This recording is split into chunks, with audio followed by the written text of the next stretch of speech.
Has 1 grain of rice. Good afternoon, everyone. This is our last full sort of subject matter capital improvement plan work session. We're eager to get to it. We'll pass to Ms. Cunningham, but before we do, just a brief happy birthday to Mr. Spain. I would love to hear a serenade by our chair. You walked right into that. Okay. Well, with an assist from the vice chair, I am happy to do such a serenade, but not out here. So, thank you. Ms. Cunningham, to you. Thank you, Mr. Spain.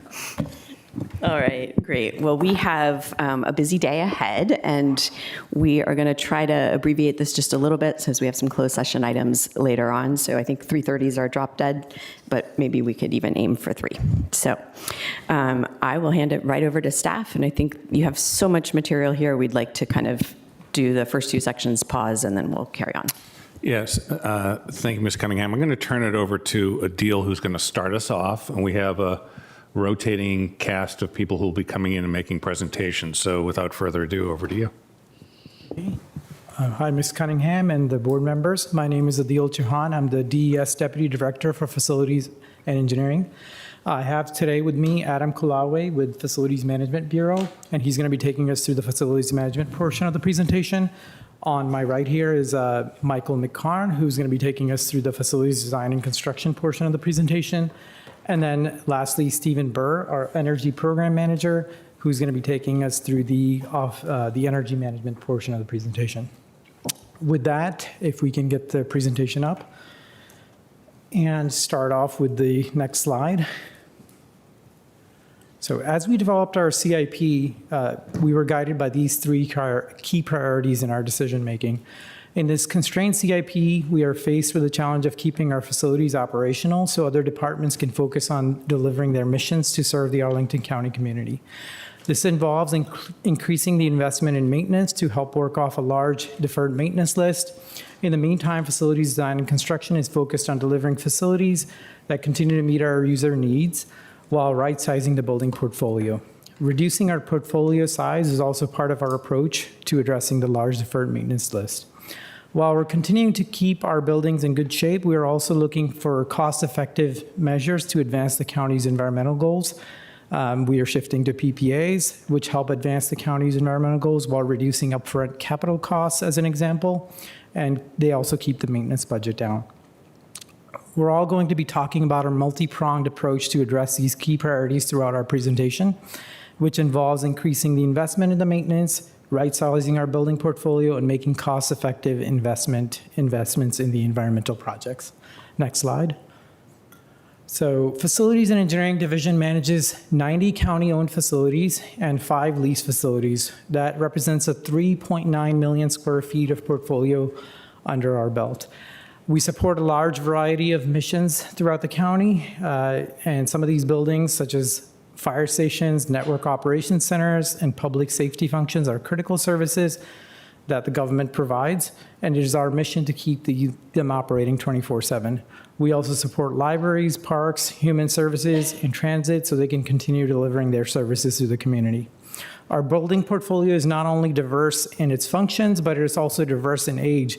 We have buildings that range from 2 years old to 241 years old. The average life of our building is at 45 years currently, which means a lot of the systems that need maintenance are due for a major replacement at this time. I'll get into more details on this further down in the presentation, and Adam's going to be talking about this extensively in his portion of the presentation. Next slide. Our multi-pronged approach to addressing the key priorities in the CIP I mentioned meant that we had to shift our focus in the CIP. As you can see, the FD&C program has been reduced by roughly $12 million, and the FMB program, which focuses on the maintenance, has been increased by $61 million in this proposed CIP. Furthermore, the $256 million that's shown under the FD&C portfolio also largely focuses on maintenance items as well. This represents a shift in focus to maintaining and renovating existing facilities to meet the user's need versus building new facilities. This approach has the added benefit of mitigating climate impacts by avoiding the embodied carbon inherent with new construction. energy management portion of the CIP remains flat while managing to advance the county's environmental goals by utilizing PPAs and advancing cost-effective energy projects through renovations and maintenance work that FDNC and FMB deliver. Next slide. Oh, yeah, that's the one. This slide shows overall the split of how funding is allocated in the CIP. Even though the FDNC portion still represents the largest portion of the CIP, a majority of that project also are focused on maintenance and renovation projects that get us closer to a state of good repair. As you can also see that the major portion of the facilities portfolio is funded through bonds. In future, we are looking at exploring grant funding opportunities as well as exploring the use of energy service performance contracts or ESPCs. Next slide. I want to take a little bit of time on this slide. Our goals for the CIP were to get closer to a state of good repair while right-sizing our building portfolio and continuing to advance the county's environmental goals. Our building portfolio is currently valued at approximately $2.1 billion, and the maintenance backlog represents $278 million, is roughly 13% of our building portfolio. While ideally we wouldn't have any deferred maintenance at all, the industry standard is to keep this number within the 5 to 10% range. Simultaneously, we're starting to have some underutilized space due to changes in how we work since the pandemic. These factors, if left unaddressed, can risk unplanned building closures, overspending on repairs if they're done on an emergency basis versus more proactively, and rushed, non-strategic decisions. Having vacant space also means higher energy costs and higher environmental impacts versus if we consolidated our footprint. Our multi-pronged proposal in the CIP provides a pathway towards getting us closer to the industry standard while addressing the underutilized space. This approach involves making bigger investments in maintenance, looking for grant funding opportunities, alternate contracting mechanisms such as ESPCs that I mentioned earlier, and reducing our portfolio by optimizing space utilization. Again, reducing the portfolio helps us reduce deferred maintenance because it just comes off of our list, and then also reduces the energy usage as well. The reduced energy uses, of course, can help save money on the operating costs as well as reducing the environmental impacts. Next slide. So I've talked about the challenges that we are facing, but I do want to take a little bit of time to just help us understand what has led us up to this point.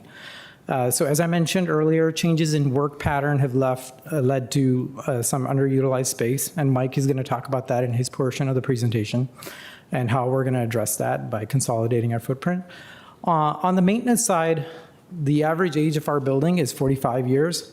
This happens to be around the time in the building's life cycle where most major systems require a major maintenance. It's similar to most cars that need a major maintenance at 60,000 miles, if you can think about it that way. We're at a point where major maintenance is coming up, and simultaneously, we're going through a period of significant market volatility. For context, the regular consumer price index rose 22% since 2020, while building-related costs have jumped 40% during that same period. The graph on the right shows some of the building components and how they've changed. It's worth noting that in addition to the significant increase, patterns were a lot more predictable prior to 2020. You can see that it's a lot less variable. In addition to cost increases, we've seen a high demand for electrical components, and this has also led to material shortages, which has led to longer project timelines. Next slide. With all these challenges, we are still committed to making cost-effective investment to advance the county's environmental goals and are using the following guiding principles. In general, the best course of action is to perform preventative maintenance, which prolongs the useful life of a system. This not only reduces the costs, but also minimizes the environmental impact by preserving the embodied carbon associated with that system. It also reduces the need to produce another piece of equipment, which further adds to the environmental impacts. The next best thing is to consolidate and reduce our square footage, which will reduce energy usage and lower operating costs, as well as the environmental impacts of having systems run inefficiently. The next item is the reusing space that we have available. If we can free up some of that underutilized space that can be used by others to meet their needs, preventing them from possibly building new, which carries a lot more environmental impacts. And finally, the last option is usually to tear down and rebuild, which is needed sometimes as mission needs evolve beyond the current use of the building. But this is the last resort. I will now turn it over to Adam so he can take us through the facilities management portion of the presentation. Great. Thank you, Adil. Good afternoon, everybody. So as mentioned, there is a significant maintenance need within the CIP, but that's not to say that work isn't already underway to address some of our key infrastructure. Previously funded facilities maintenance and infrastructure projects and efforts have yielded many great accomplishments that I just wanted to highlight a few up here. We've completed major electrical maintenance to the Courts Police Building and completed a necessary recommissioning of all the major electrical components, as well as replacement of the main switchboard at Court Square West to ensure its availability for its current critical use. We've performed many critical system infrastructure projects, including replacements of emergency generators, backup power or uninterruptible power supply, UPS replacements, and HVAC replacements at public safety radio sites. We are improving program spaces with HVAC projects, including the 3700 South 4 Mile Run Cultural Affairs Building, as well as improving program spaces such as the Lubber Run Amphitheater, rebenching for the summer programming, as well as efforts underway at the Head Start program and Residential Program Center for elevator modernization. We are also improving county employee spaces with cooling tower replacements at the Department of Parks building down at the Trade Center, as well as ensuring safe access for the fire apparatuses at Fire Stations 1 and 2 for their trench drains. And we are also continuing to help advance climate goals, including the recently completed solar array installation at Lubber Run, as well as decarbonization efforts and electrification at Quincy 2, as well as the Water Sewer Streets engine shop. Go to the next slide, please. So the facilities management program proposes investments significantly higher than previous CIPs due to the increased complexity of facility maintenance, as well as other trends impacting our existing equipment. Some of them, most notably, are newer equipment not lasting nearly as long as it used to. Industry changes result in different operational tempos that directly impact service life, such as changes to refrigerant and HVAC systems are higher pressure, which cause systems to fail a little earlier, or at times as a double-edged sword, environmentally friendly plumbing fixtures at times help deteriorate some of our key infrastructure in our piping systems. We're also experiencing issues with proprietary components and forced obsolescence, requiring us to obtain or replace costly parts off cycle. And we're trying to address that through the use of open source components, as well as sourcing multiple vendors to provide those pieces of equipment. Lastly, we are also seeing more runtime on high efficiency equipment through heat pumps, rather than removing the typical seasonal shutdown that we would see either in the winter for chillers and the summer for boilers. This equipment is running throughout the year. The image on the right is just to illustrate the complexity of the number of systems that are within a typical facility. Now on there, you'll see just 8 small systems that talk about what is inside. However, I want to note that across our 90 building portfolio, we have over 10,000 components that make up all the assets that we maintain on a daily basis. It's the course of either daily, weekly, monthly, or annual preventive maintenance. As you'll also note, a lot of the systems have different useful lives, so they all fail at different points in the life cycle, as well as depending on the building age. Now, the facilities management and maintenance team works diligently to get our systems to achieve and maximize their useful life through targeted preventive maintenance and corrective maintenance, but aging facilities and end of life is now overlapping more than we've seen before. Go to the next slide. This one was one that we briefly talked about during the PAGO, but to reiterate, as Adil had mentioned, the average life of our facilities is 45 years old, with the majority of that falling within that 30 to 49 range. Now, the chart above is broken down by square footage, But from a quantity perspective, that's around 30 buildings out of our 90, so about a third of the actual number of buildings do fall within that range. So when we go back to the number of components, we're also talking a significant number of components that are within that overall need that's overlapping, all within, again, 30 to 49 years. And again, the chart below shows the average useful life and how it overlaps with that portfolio, with many systems either now on their second or third time being replaced. And due to previous efforts, some of the useful lives have been extended, but we are now seeing them well past 11 years and in need of critical replacement. So go to the next slide. So when we talk about maintaining a state of good repair, our goal is to ensure that systems are operating as originally intended, properly maintained, and replaced when needed to avoid or minimize any program disruption. A lot of routine renewals were able to keep pace with the end-of-life replacement that was experienced in the years past. However, as seen on the previous slide, we have reached an inflection point where the useful life and the age has overlapped. The chart on the right shows our current maintenance needs as compared to the general facility condition. And on the far right, when we talk about different percentages, we talk about the percent and risk of system failure. The higher the percent, the greater risk of failure. So pull this all together with what Adil mentioned regarding our $278 million deferred maintenance need. We are still within the good range as it sits today. However, if left unmitigated, you'll see it continues to go up. And in fiscal year 28, we will go into the fair range, which presents serious deterioration and initial risks of failure. And in FY 31, we'll go into the deficient range, which is where we move from high to critical, and we have to significantly make difficult decisions in how we address those components. But the proposed CIP looks to address and make significant impacts to that deferred maintenance need, and that's highlighted on the solid line towards the bottom. And this is a combination of both the facilities management program and various programs within the facilities design and construction effort. So I know I've always been told that every time I present this, it's a sad message. I make people very sad when they see that number go up and up and up. But I'm here to tell you that we have solutions, and we want to propose options on how do we address that. And our proposed CIP is looking to was developed using long-term planning efforts for either system-based programs or location and site-specific programs, depending on their needs. So go to the next slide. So the first one on there is the Critical Systems Infrastructure Program.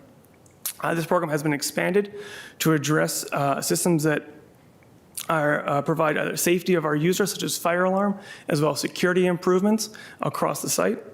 We are also addressing resiliency needs with additional generator replacements and backup power replacements at other public safety radio sites, as well as critical locations such as the Justice Center, where we're looking to replace the generators there to ensure their long-term availability.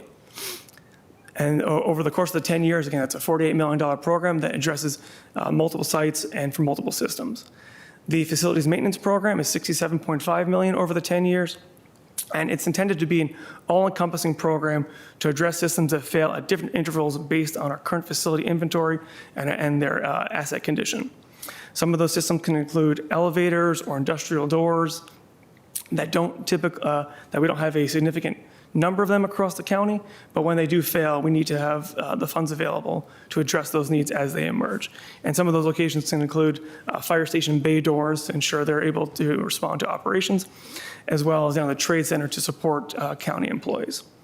We evaluate our facility maintenance data to identify trends and identify increases in repair intervals to identify if a replacement is more logical than a basic repair. The HVAC program, which is $19.5 million over the 10-year, is considered one of our most vital programs because the HVAC system within a facility is considered most vital for its operation. It ensures user comfort. Equally important, though, it can impact program licensure and accreditation, such as Department of Human Service programs at the homeless shelter, RPC, as well as the detention center HVAC programs. No, go back. Not yet. There, okay, perfect, thank you. This program does identify a number of specific locations that we're looking to address in the near term, including the Walter Reed Boiler, as well as Arlington Library for some of its program and theater spaces. We are also identifying Arlington Community Center in need of replacement, as well as Fire Training Academy. The intent of this program is also to be flexible so that as needs emerge, we shift things around and address where it's most critical. Now go to the next slide. Okay. The first one on this slide is our roof program. This is a new one for this CIP, as we're looking to address one of the most key parts of a facility and its enclosure. The long-term program is planned to address roofs that are beyond their useful life and have experienced frequent repairs. We're also looking to make energy improvements through this program by increasing insulation to increase its energy efficiency, as well as evaluate any solar readiness sites. As mentioned before, our preferred path are power purchase agreements, or PPAs, and which Stephen will touch upon a little bit later in his slide. This one program is designed to address a key system that is truly part of that 11 years past its useful life, because again, there's around 30 years and majority of ours are in that 40 to 45 year range. Now, focusing on more location-specific requests this year, the first one is the Central Library Program for $11 million. As the main location within the library's program, it's critical. We want to ensure that it is available for all of its the variety of programming options offered there. And we're looking to ensure its long-term reliability and sustainability. We have multiple projects programmed for Central Library to address aging and deterioration across the facility, including the exterior plaza, fire safety systems, including the sprinkler system in the garage, as well as some structural repairs that were identified during various assessments. These are key steps to ensuring and maintaining its overall state of good repair for years to come. Next is the Residential Program Center. And this aligns with our goals of our facilities maintenance program, but because of this specific DHS location, it's worthy of note and identified separately from the rest of them. Again, this project is specifically going to focus on addressing the elevator modernization, which has reached the end of its useful life. This facility has a single elevator, so ensuring it's available will continue to provide accessibility for the program. And next slide. And last day amongst the programs is we're going to focus on the Madison Community Center project. And this is a large maintenance and improvement project that's been programmed to accomplish many different tasks. Starting from the left to right, first we're going to electrify the HVAC system through combining the heating and cooling functions into a single system. That would be more efficient and provide better control and comfort for its users. Again, a new roof to address any deterioration and leaking that has unfortunately caused program closure in years past, as well as increase its overall energy efficiency. And coupled with that, we'll also have new windows to, again, the ongoing theme is also to increase its overall energy efficiency, but those are also secondary to the HVAC replacement, the window air conditioner units, as well as I will provide additional natural lighting in areas that are currently boarded up for the older HVAC system.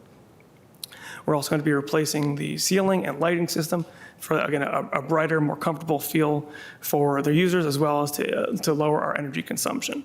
And then, based on some community feedback, we are also providing additional lower-level upgrades to the fitness center, including creating a new multi-purpose room, expanding wellness centers, reflooring and combining spaces to improve the overall flow, and modernizing and making the restrooms ADA compliant, as well as the current fitness center ADA compliant through the installation of an exterior ramp. This project is in the construction phase, and the facility was officially closed for construction starting last Monday on June 15th to begin any construction preparation. And mobilization and larger efforts are expected to begin in July, with improvements to take place over the fall, and then eventually to reopen next in fall of 2027 for DPR programming. This project will reduce our overall greenhouse gas emissions by around just under 2,200 metric tons, as well as by performing a larger full-scale improvement, we are also avoiding 1,500 metric tons of embodied carbon that would be encountered during new construction. So this is just a summary of the proposed CIP request for the facility maintenance program. And as you can see, it's a mixture of both location-based requests that focus on targeted needs in very specific years, so 1 year here, 1 year there, or we have system-based programs that span the full 10-year cycle to address those emerging needs as they arise with specific needs already identified within the first couple of years. And next one. And this is just a summary of the funding request as it compares to the funding sources. As discussed, the CIP does represent a significant investment within our existing facility portfolio, and a majority of the funding is in the form of new bond issues over the course of the 10 years. That is the facility maintenance program. All right. Next, we'll dive into facilities. Pause. We're going to take a break here, but I'm glad you're ready. We can only handle so much information at one time. So do I see any lights? Yes. Mr. Spain. Thank you, Ms. Cunningham. I want to go back to slide 4, if we can pull that up.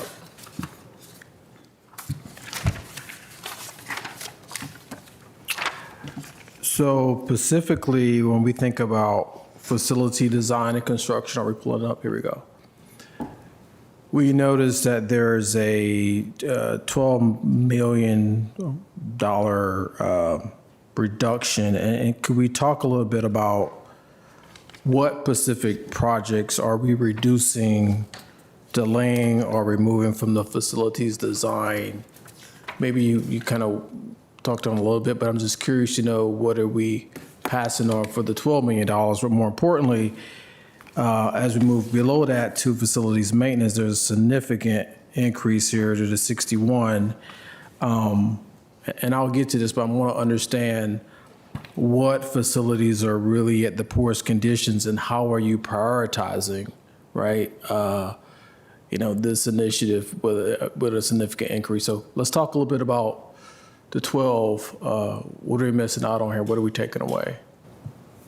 I can just kind of start off. Yeah. One comment I'd like to make, Mike is going to go through the facility design and construction portion of the presentation, and he's going to talk in a lot of detail of what's happened. Okay. But the overall trend is that we have shifted focus from building new to maintaining our existing facilities. And Mike's going to go into the details.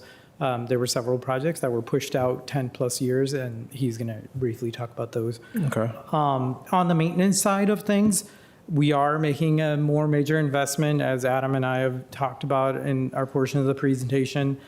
And the focus really is making sure that when it's a funded program that the county has decided is a service that the community needs, that we are doing everything we can to make sure that that building is up and running and is operating. And so it represents a major investment across the board for the county, including into several programs that we've shifted to. We shifted to more of a program approach, including the CSI, which was an existing program, but the roof program is new this year. And then I believe a couple of other programs are new as well. So I'll turn it over to Adam to talk in a little bit more detail. Yeah, I think a majority of the increase within the FM program is scattered across multiple programs I mentioned on slide 17. It kind of summarizes it. I think there you'll see that the facility maintenance program is expanded and increased across the entire portfolio to address the significant backlog that we know that we are experiencing now and we are projecting to experience over the 10-year. So again, in the near term, the largest increases are within central library, so again, more location specific.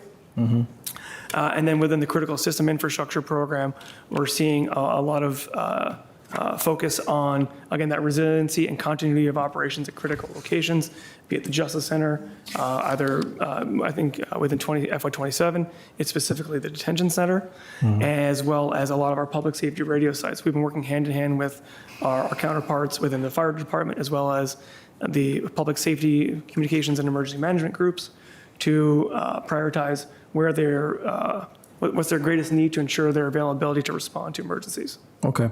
My last question on this segment, Ms. Cunningham, and I think we can move to slide 15. As you talked about Mr. Spain, I think Ms. Cowan may have some clarification. Just a little bit, that might be helpful.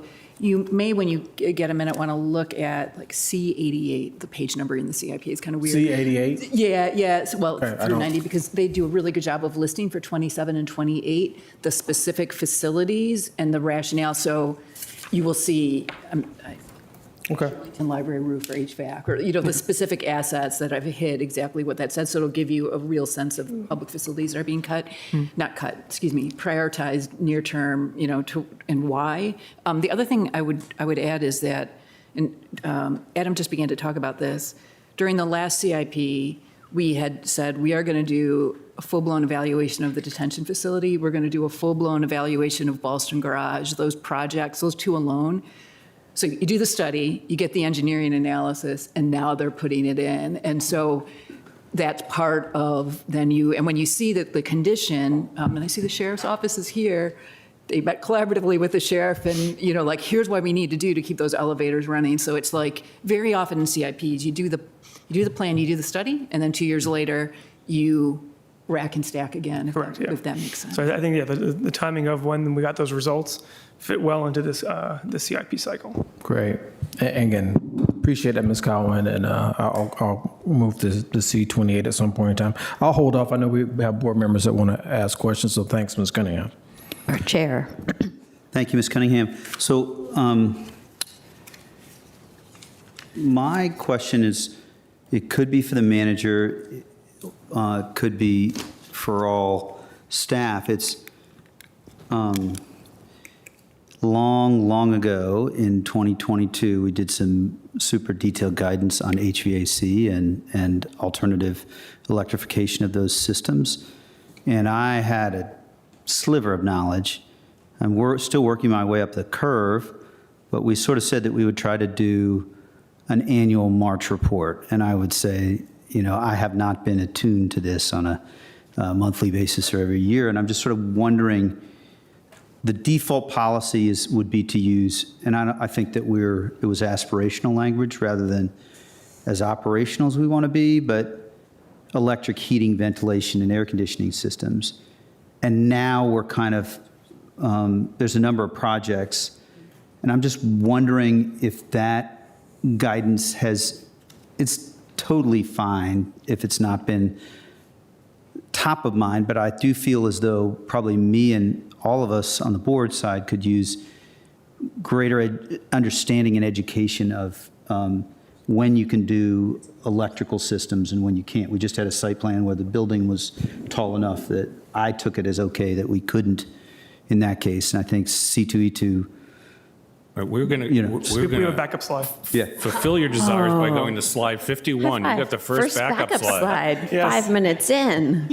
Bingo. Yeah, I'm excited. Chair would get the first honor, yes. So this, we provide this, a version of this each year during either CIP or the pay-go cycle.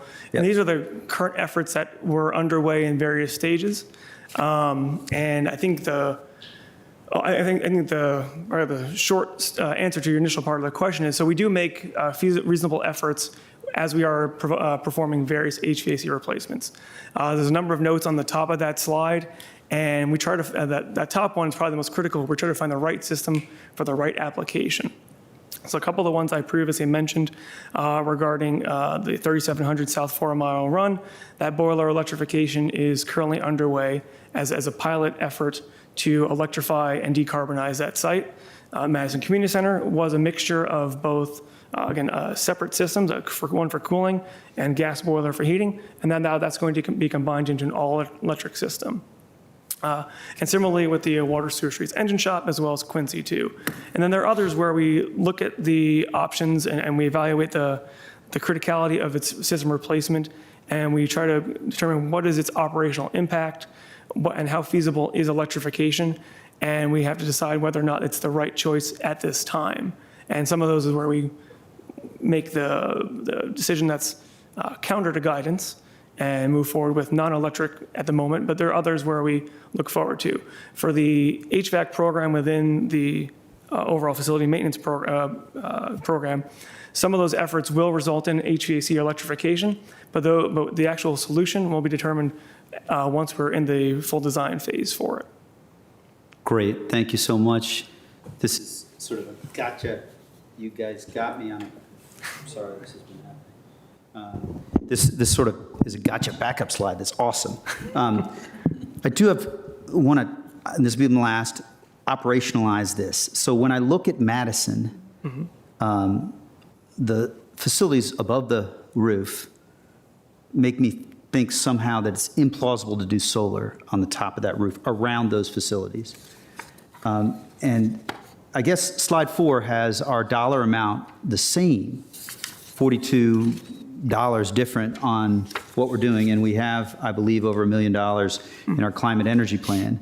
And so, you know, the backup slide convinces me that we are doing some of the analysis. Perhaps we have not gotten the harvest of the learning from 3,700 and other that we might have within Arlington, sort of similar to the electric buses. But I guess what I'm asking is, maybe it's for Mr. Burr, is it right we can't put solar on the top of Madison? And, you know, I can be for cost benefit telling us electric systems aren't easy for a 7, 9, 15-story building. But I also can be for, like, in addition, putting money separately into energy management so we learn the stuff that we need to learn eventually. And so I don't know if that's for Mr. Burr or you, Adam, or you know. I think we'll probably tag team on this one. Sure. So for part of it, and again, if we go back to 51 one more time, is that I guess I'm going to go to that last bullet is that EM and V, the evaluation, measurement, and verification. So that's where we will learn from some of these projects. So again, I use the word pilot for 3,700 specifically because it is a pilot project for us to try this effort. Regarding solar, that does vary site to site, and that's where, as Adil mentioned, I mentioned, and I'm sure Steve will mention in his slides, our preferred approach are power purchase agreements or PPAs, where there is no upfront capital required for those efforts, and we evaluate sites as they come up. I'll let Steve go from there. Yeah, I'll just add a few more details to that. So I think that, so this is, you know, what is in design and process and installed. And so I think that, you know, the EM and V work, you know, looking at when it's actually installed and how it's performing versus how, and one of the energy performance sides, we talk about sort of the metrics we look at and, you know, for operating cost, first cost and GHG impact. And so we're looking to really take a deep dive in sort of, you know, it's when it's in the system, how it's working. And so that was a project that was funded in FY26 or FY27 PAYGO funding. So we're excited to that. And as I believe Quincy 2 is the first facility that's been completed and is operational. And we have like 3 months of data. And so not the full picture, not, you know, sort of the full sort of 1 year sort of post-installation that piece, but we're really looking at sort of lessons learned from a technology standpoint, how it impacts the facility users and all of those to inform and sort of have that feedback loop to the planning process and sort of the front end decarb pool where we really tried to build out the metrics for the different electrification options. And then I think for the solar piece, one other thing that I'll note about the PPAs is that, you know, as Adam and sort of the FMB team works through roof replacements, we're sort of looking and refining our solar screening process to go back and say, hey, this roof now has more useful life, and is it acceptable for, you know, hopefully a PPA installation with, you know, to reduce those capital costs, have the maintenance. And so that's sort of another feedback loop that we have in sort of connecting the energy with the facilities work. Thank you. Thanks very much. I mean, I'll yield, and I might have one last question. Mr. Carantone. Thank you, Ms. Cunningham. This is an interesting conversation for me. I mean, for example, take Walter Reed. You say that the boiler needs to be replaced by the same gas-fueled boiler right now. Walter Reed is not a very, I mean, correct me if I'm wrong, but I don't believe that it's a very big consumer of heated water. It has a kitchen. Mm-hmm. We had some thinking here of sizing it in a way that maybe tomorrow it serves a resilience hub. Mm. So, you know, that has, you know, facility capacity that is bigger and more potent and more resilient than anybody else. So can you explain to me two things? I could easily see that in a place where the HVAC has had to be replaced, where we could I would imagine that we would use the heat exchangers of the HVAC, for example, to heat also water because, why not? This is available technology today. Heat pumps do that. Can you explain to me how we end up saying, no, it's not feasible, it's too expensive? And that's question number one. Sub-question is, when we plan for resilience hubs or for a enhanced usability of certain facilities, do we also include here in the CIP additional stuff, like, for example, battery storage and things that are,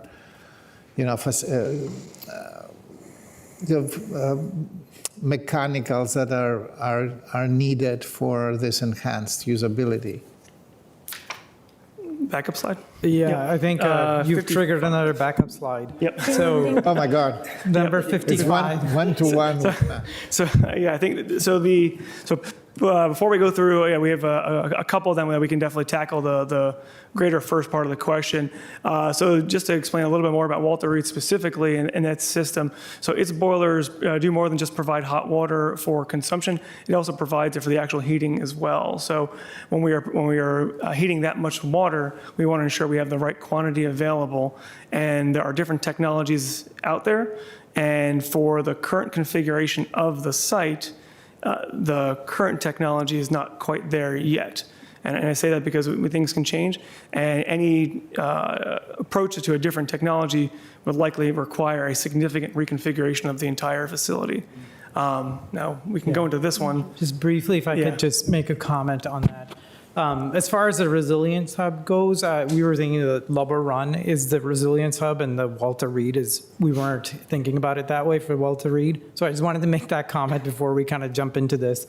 And I don't know, is Stephen going to take us through the? Yeah, let's start with Walter Reed, and then we'll circle back to resilience. Yeah, yeah.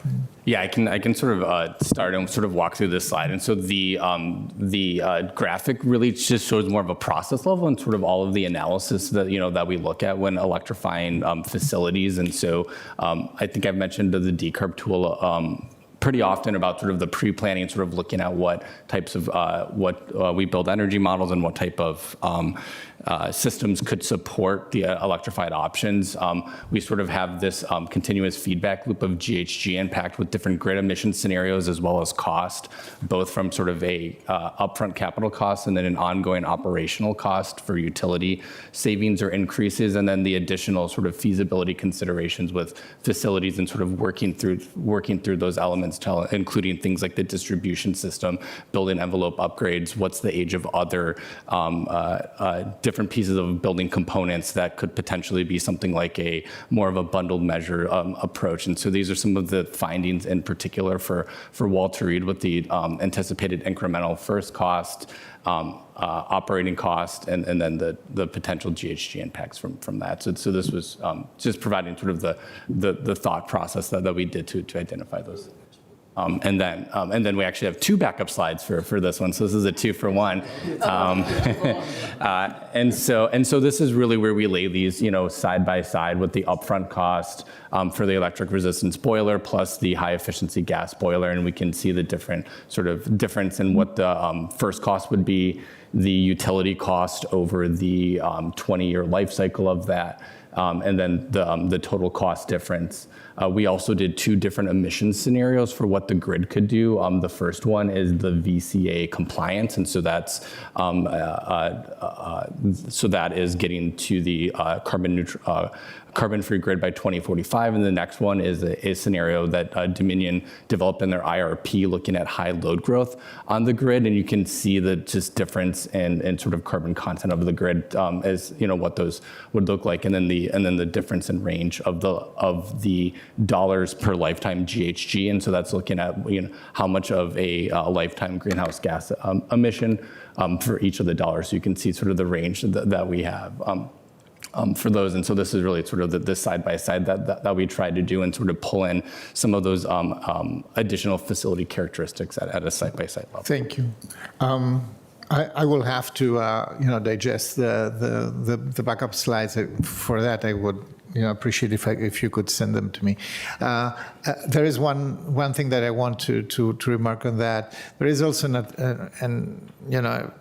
there is also something like solar water heating. So Walter Reed has a fantastic green roof. I don't want to mess up with this, but I wonder whether, the slide that you gave us where you show the inflation of the building material costs, what I see here is a dramatic increase of anything electrical, right? So basically, this is what you say. And then in addition to that, we have this colliding with, thinning pay-go appropriation towards a convergence to a point where the building maintenance, where the building structure maintenance needs meet the maintenance needs of the facilities equipment. This seems to me a very dangerous point to be. And it's a point that can trigger decisions, bifurcates decisions in a very radical way. You have to make, sometimes it's not a straightforward decision to say, yes, we will maintain that, we will replace, or we will, just muddle down the road. But this triggers decisions like, is it a better idea to actually replace the entire building or replace the entire facility, et cetera. I want to understand a little bit your philosophy, and that's for the county manager, of how do you calibrate pay-go expenses towards these tipping points? Is it too much? We can discuss that also offline. Does he get 4 backup slides for that? I don't know. The pay-go part I definitely can't speak to, but maybe that's a question for Mark. Just overall comment on this particular slide. This is just meant to show the challenges that we're kind of facing as we're doing capital projects. Just the overall point of this is that, yes, there is a higher demand for electrical, just overall, but just not electrical. If you look at the roofing too, I know that transformer kind of overshadows everything, but if we didn't have that, the other two by themselves would be way beating inflation. So that's the basic story here, is that we've seen just increases in costs across the board. We had another slide that we presented in PAYGO that kind of showed the average of the building costs, and that basically has gone up 20%, while the consumer price index has gone up 22%. So our projects just across the board are facing challenges in terms of cost. That was kind of the point here. Right. On the broader, go ahead. Sorry, we do include an inflation factor, and we do have contingencies built into the programs as well to try and mitigate for some of these effects.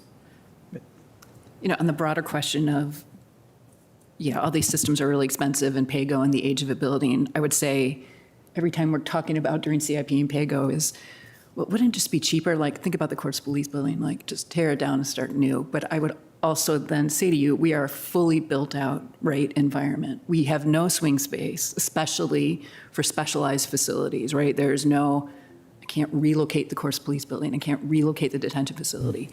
We also struggle with even temporary closures of buildings in order to make maintenance, right? The community struggles with that, and we don't have swing space. So it becomes really complicated. But I want you to know, we asked that question to ourselves.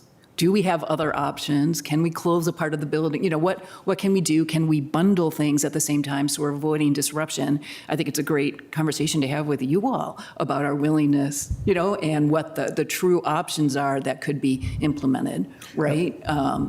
Especially during, what could be a 3 or 4 year closure of a facility. You know what I mean? I absolutely understand that. And this is exactly why I'm asking that. The reason is, there is a narrow pathway to actually wiggle room to work with that, right? If we have to make a more,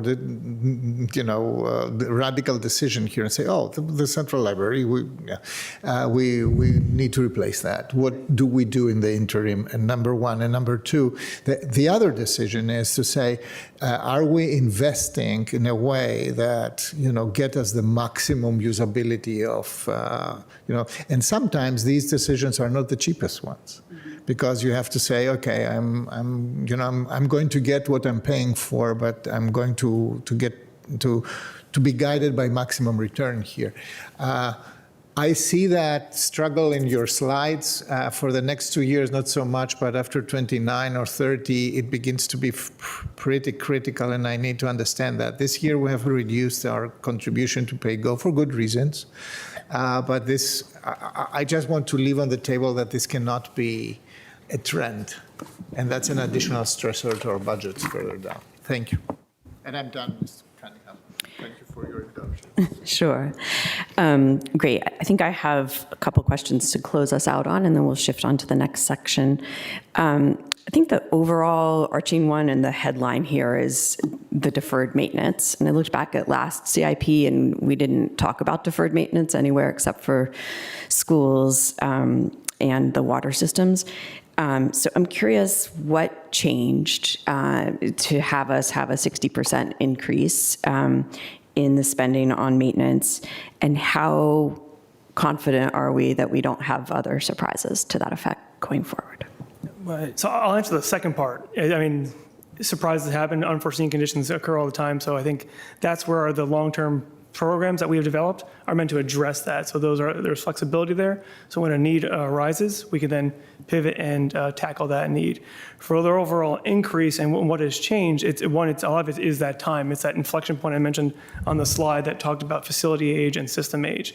They're all coming together at this time. I think also just previously, I'm sure we're going to go to budget constraints and funding constraints we're trying to work within, and trying to address what we need.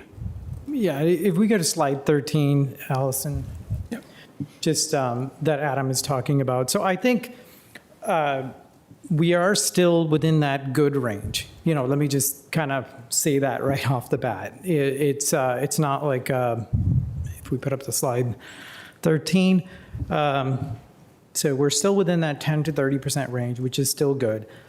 And it's a combination of multiple factors, basically, the age of our buildings, that other slide that showed the age of our buildings at 45, that's where basically most of the systems need a major maintenance, similar to that 60,000 mile example I gave on regular vehicles.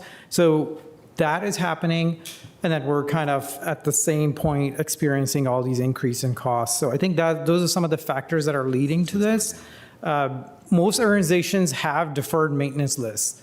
There is no organization that has zero. So I also want to say that it would be just having zero would mean you get to an equipment life, whatever the manufacturer says, and you replace it right there and then. That's not environmentally responsible in my view as well. So having zero is not a realistic thing. So it is normal to have it. Usually you want to be within that 5 to 10% range. And we're not terribly far above that. So this is kind of the inflection point for us to make a change going forward. And I guess, again, back to 2 years ago, we talked about the facility condition index, and we were addressing all the ones that were really looking terrible. But courts and detention center, for instance, were still at a 71 or 69 or something like that. So they were still in the better than average kind of tier. Did we just get unlucky and have surprises on both of them, or is there more we could have known to anticipate that those were going to be big ticket items? I think we did have a project plan at the detention facility. The study was just a placeholder, and it is, if you look at the chart again, it's projecting long-term, the dotted line projects long-term maintenance needs. And you can see that it's continuing to go up. So a higher level of investment is needed regardless of what it is, right? And then there have been increases in costs, just roughly 40% jump since 2020. And again, that other slide that showed the various components in the buildings that are increasing. So generally, we know that these facilities need a higher level of maintenance as they're going forward. Another industry metric that I'd like to just briefly quote is that the recommendation is you spend 3 to 5% of your portfolio's replacement value every year on maintenance. So if our portfolio is $2.1 billion, 3 to 5%, that's just another rule of thumb. So the other point also is when you build a new building, we need to be thinking about maintenance. 3 to 5% of that new building's value should be set aside for maintenance. And I think those are some good practices that we need to continue carrying forward. And do we have that built into the CIP going forward? So for instance, the green line here, if we accept the proposed CIP, it still shows that we're going to be worse off after 10 years. So, the CIP is only 10 and years 3 through 10 are a little fictional because we always change them. But do we keep track of the deferred stuff that's going to get us in another 10 years? Because I feel like it was a surprise to me this year, given the conversations 2 years ago. Well, I think obviously this graph doesn't have it, but if we were to back project the previous years, it is relatively flat. We are just seeing spikes, and so that's why 30 and 31, it significantly increases. The slope on those, on the dotted line, is much, much higher than previous years.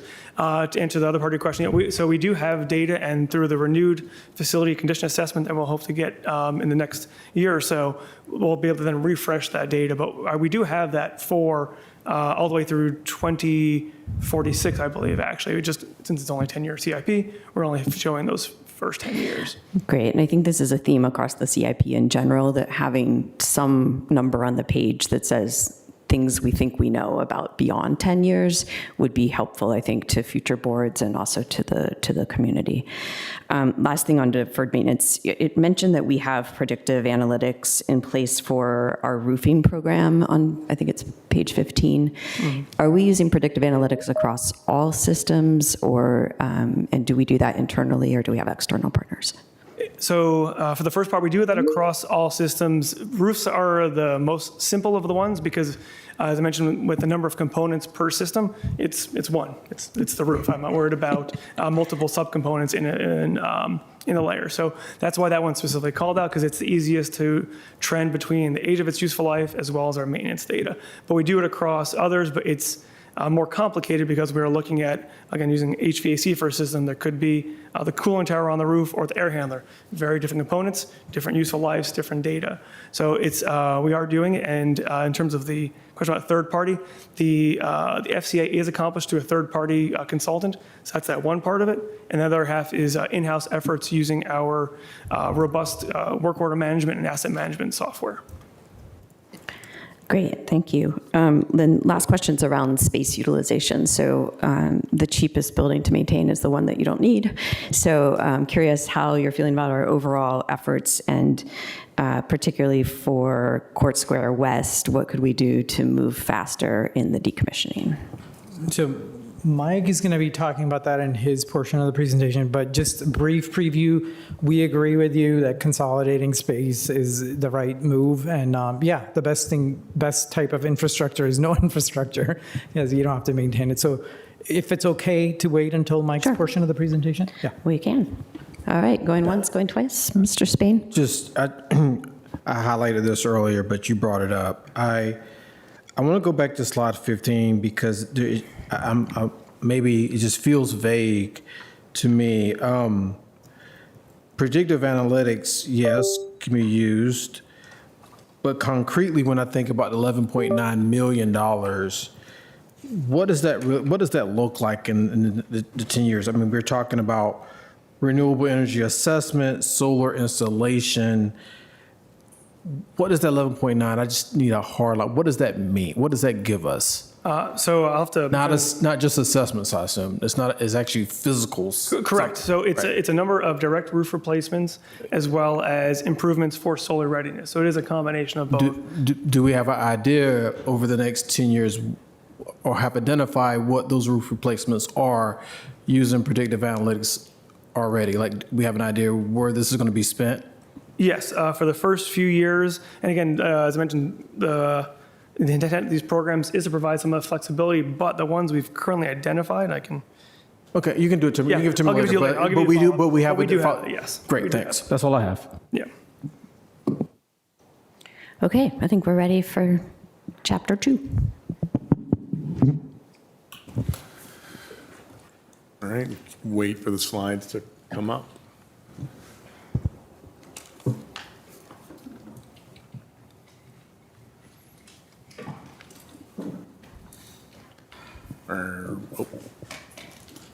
All right. So once again, I'm Mike McCarn. I'm the new Facility Design and Construction Bureau Chief. I look forward to having a fruitful conversation on the program that we have proposed. As you have heard from Adam and Adil, there is a significant backlog of deferred maintenance and insufficient funding for everything we would like to do. This ultimately resulted in a decrease of $12 million in the FD&C proposed CAP as we focused on right-sizing our portfolio, consolidating spaces, and increasing the utilization of the county's existing spaces. Next slide, please. Before diving into the proposed program, I would like to highlight several projects and planning actions that we did complete recently. The top left 2 pictures, you'll see the 2,700 art space and Arlington Arts Studio renovation. The top right picture is the bus charging infrastructure at the Art Operations and Maintenance Facility with a picture of a bus actually there and charging on the top right. Also, I'd like to call out the Police Warehouse Phase 1 at Oakland Street. We completed the first phase, which included the roll-up doors and some access improvements. We are actively under construction now for Phase 2, which would go to replace the roof, HVAC, and some interior updates, which we are anticipating to be complete later this calendar year. As we mentioned a little bit earlier, we did complete several key studies, and the findings of those studies informed this CIP.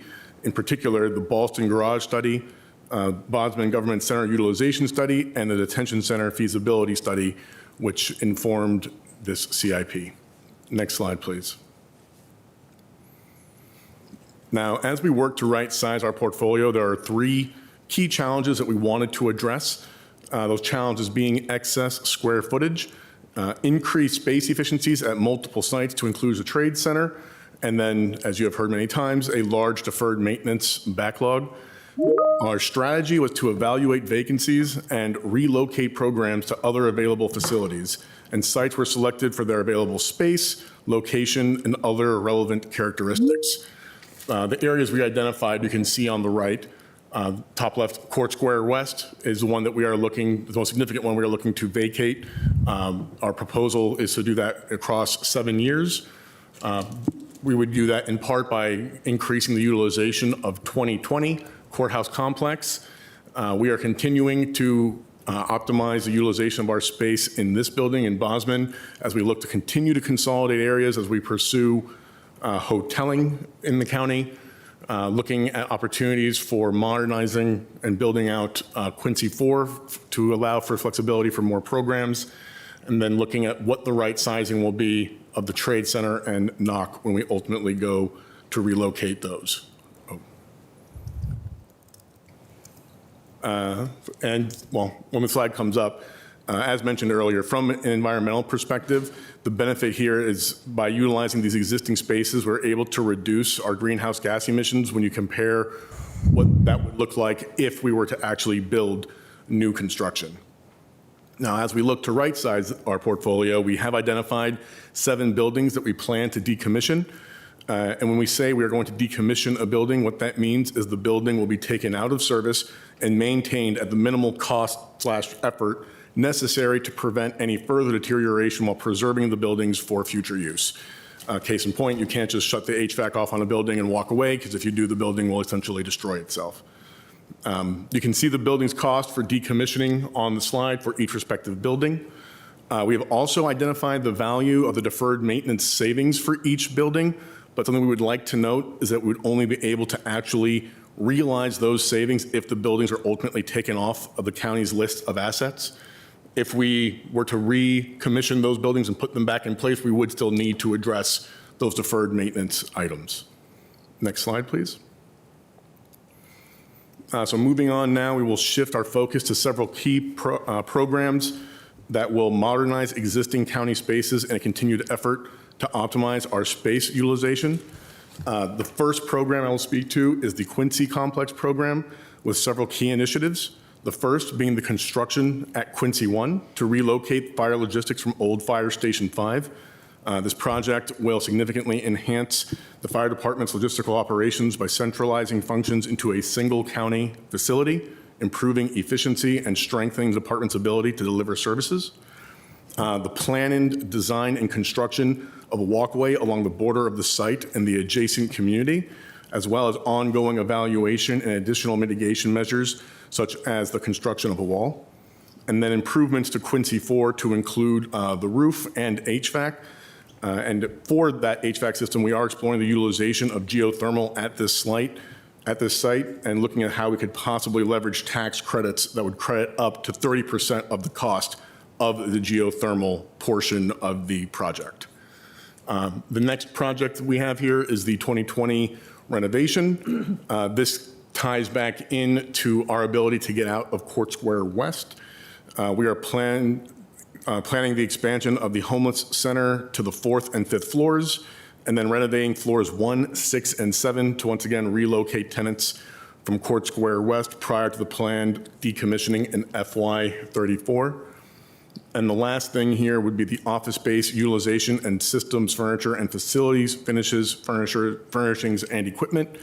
This is the continued reconfiguration of workspaces in support of the county's flexible hoteling model, allowing for increased efficiency and space utilization, as well as replacing aged systems furniture to allow for increased utilization of those spaces. Next slide, please. Shifting now to the detention facility. As stated earlier, we did complete a comprehensive study that was coordinated closely with the Sheriff's Office, looking to identify critical maintenance issues impacting their current mission, while making sure we adhere to Virginia Code, particularly Title VI, Agency 15, Chapter 40. A critical item from that code that helped inform the prioritized maintenance needs was, and from the code, heat shall be evenly distributed in all rooms so that a temperature no less than 65 degrees Fahrenheit is maintained. Air conditioning or mechanical ventilation systems such as electric fans shall be provided when the temperature exceeds 85 degrees Fahrenheit. We also looked at how the supported population's needs have changed and what space reprogramming improvements could be made considering the growing need for mental health spaces. Based on that study, we identified prioritized maintenance needs, highlighted at the bottom left, so replacement of critical HVAC components, roof, garage door, fire alarm systems, as well as including operational efficiencies to address the sheriff's key priority of safety for staff, residents, and visitors. We are also expanding on the study to identify what other opportunities there may be to reduce CO2 emissions for the facility. Next slide, please. All right. The next program is the Courts Police Building Improvements. This program does include building maintenance, elevator, security modernization, courtroom technology updates, and ADA accessibility. A change from the previous CIP is that we adjusted our plan from renovating 2 courtrooms a year to only renovating 1 courtroom per court in this CIP. Once again, trying to keep within the tight constraints we found ourselves in. From a similar perspective, Fire Station 4 replacement, we shifted that project out so that way the planning and design is now in FY35 and FY36. So the construction moved out for Fire Station 4. And then lastly, we have the Lee Community Center. We had a 2025 study that evaluated 3 options with renovations and small additions selected for planning purposes, and design construction placeholder for the Lee Community Center has been put in for FY35 and FY36, noting that no future programming has currently been determined for the Lee Community Center. Next slide, please. These are the remaining projects or programs, excuse me, that make up the FD&C portfolio, which we'll come back in a second.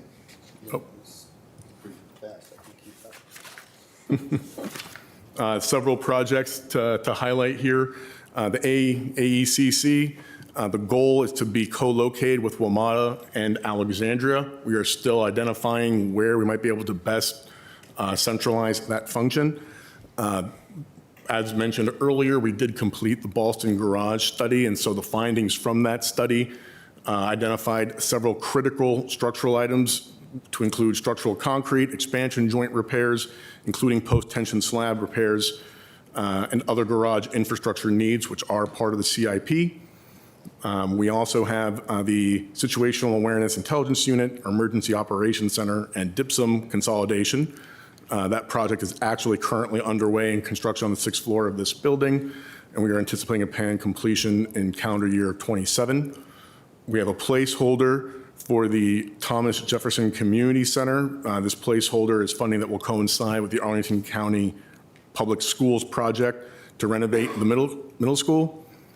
And then, as Adam mentioned a little bit earlier, we have the facility condition assessments and planning studies, in addition to several studies that look at how we can better utilize and optimize our existing space. This will also go to update the facility condition assessment that was last completed in 2020. Next slide, please. On this slide, we have the program summary for FD&C. And then next slide, please. We have the proposed funding request, with the point being that the primary source of new funding is predominantly bonds. I think we take a pause at this point. All right. Any questions brewing? Mr. DeFronte. Thank you very much, Ms. Cunningham. Thank you for the presentation. I have a couple of questions. I'm trying to focus them on 19 to 28. It's okay if it spills over. Okay, so, sorry. Go ahead. I just, we got 2 weeks before amendments are due on the CIP, and as is typical, we just got a resident satisfaction survey. I'd say, without magical precision, we got an 88 or 92, And the CIPs generally, as with the budgets, I feel like they come in at 90%. And then maybe that's overconfident of what we can add, but the last 5% or 10%. I'm curious, one question is about the HVAC fund. Our environmental advocates kind of weighed in, and you guys had backup slides to cover it. There's some millions that is involved, 1 million to 3, I think, over the coming years. Do I have it right conceptually that that money is sort of positioned, should Stephen or should our environmental say, we got to invest a little more up front to work on this? Or is it more the contingency should our HVAC systems fail? There's sort of an environmental approach, and then there's a, make sure we have air and heat in general. And I don't know that I could point you to a page on HVAC fund, but I believe it is in there. So I don't know who can answer that.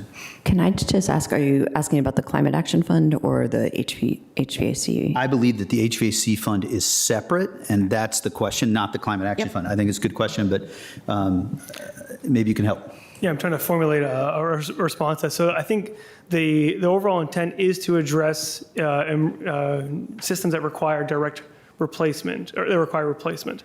How we achieve that replacement will vary depending on the site. So it is very possible that some of that funds will get used for planning and design for decarbonization efforts. So it's a combination of both, if that answers the question. That's fine.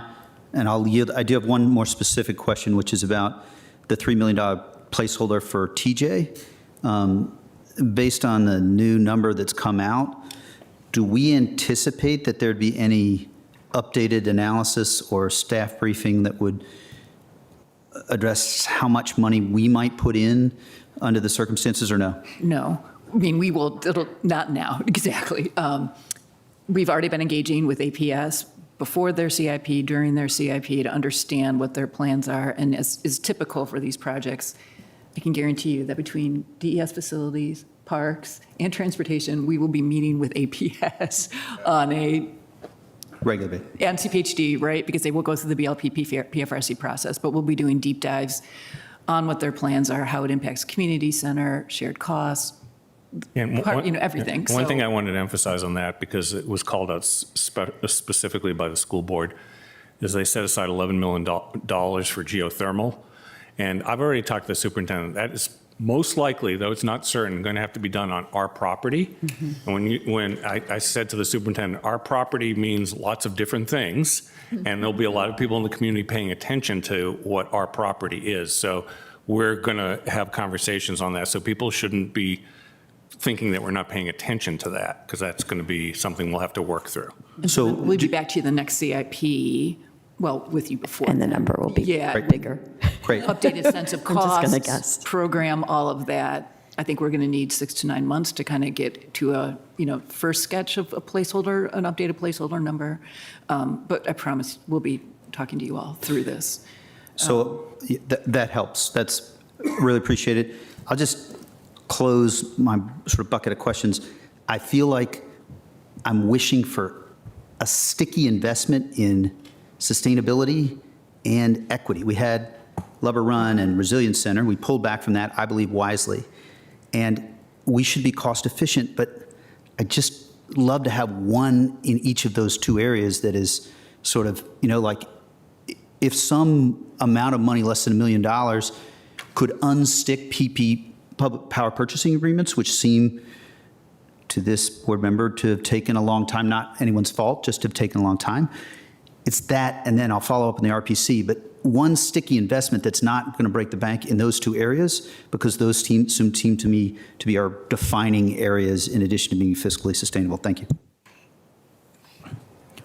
On the PPAs, I think we did have some initial challenges once we were getting started, but I think since we've worked out go ahead, Steve. I can speak a little bit to that. I think that the original PPA was signed during COVID, and there were extreme sort of supply chain delays, and then sort of the partner seeking to increase the rate, and so we went back and we did a competitive RFP, and then we have the successful sort of proof of concept with Lubber Run, where we went through the process, and it's installed and operating as we anticipated, and then we have the 4 additional sites that I believe the board approved this spring in March for sort of the four next buildings. So I think the PPA is sort of off and running. Great. Another way Ms. Cunningham might frame it, I believe, is what's the last 2 projects out on sustainability and equity that you, Mr. Manager, said, nope, we got to leave them on the floor? That would be the question, not for today, but for follow-up. Thank you. Ms. Coffey, would you like to keep that microphone hot? Absolutely. On the decommissioning building, so slide 22, I know that we've been engaged by the community on the Culpeper Street property. I've engaged with the Arlington Civic Association on Fire Station 7.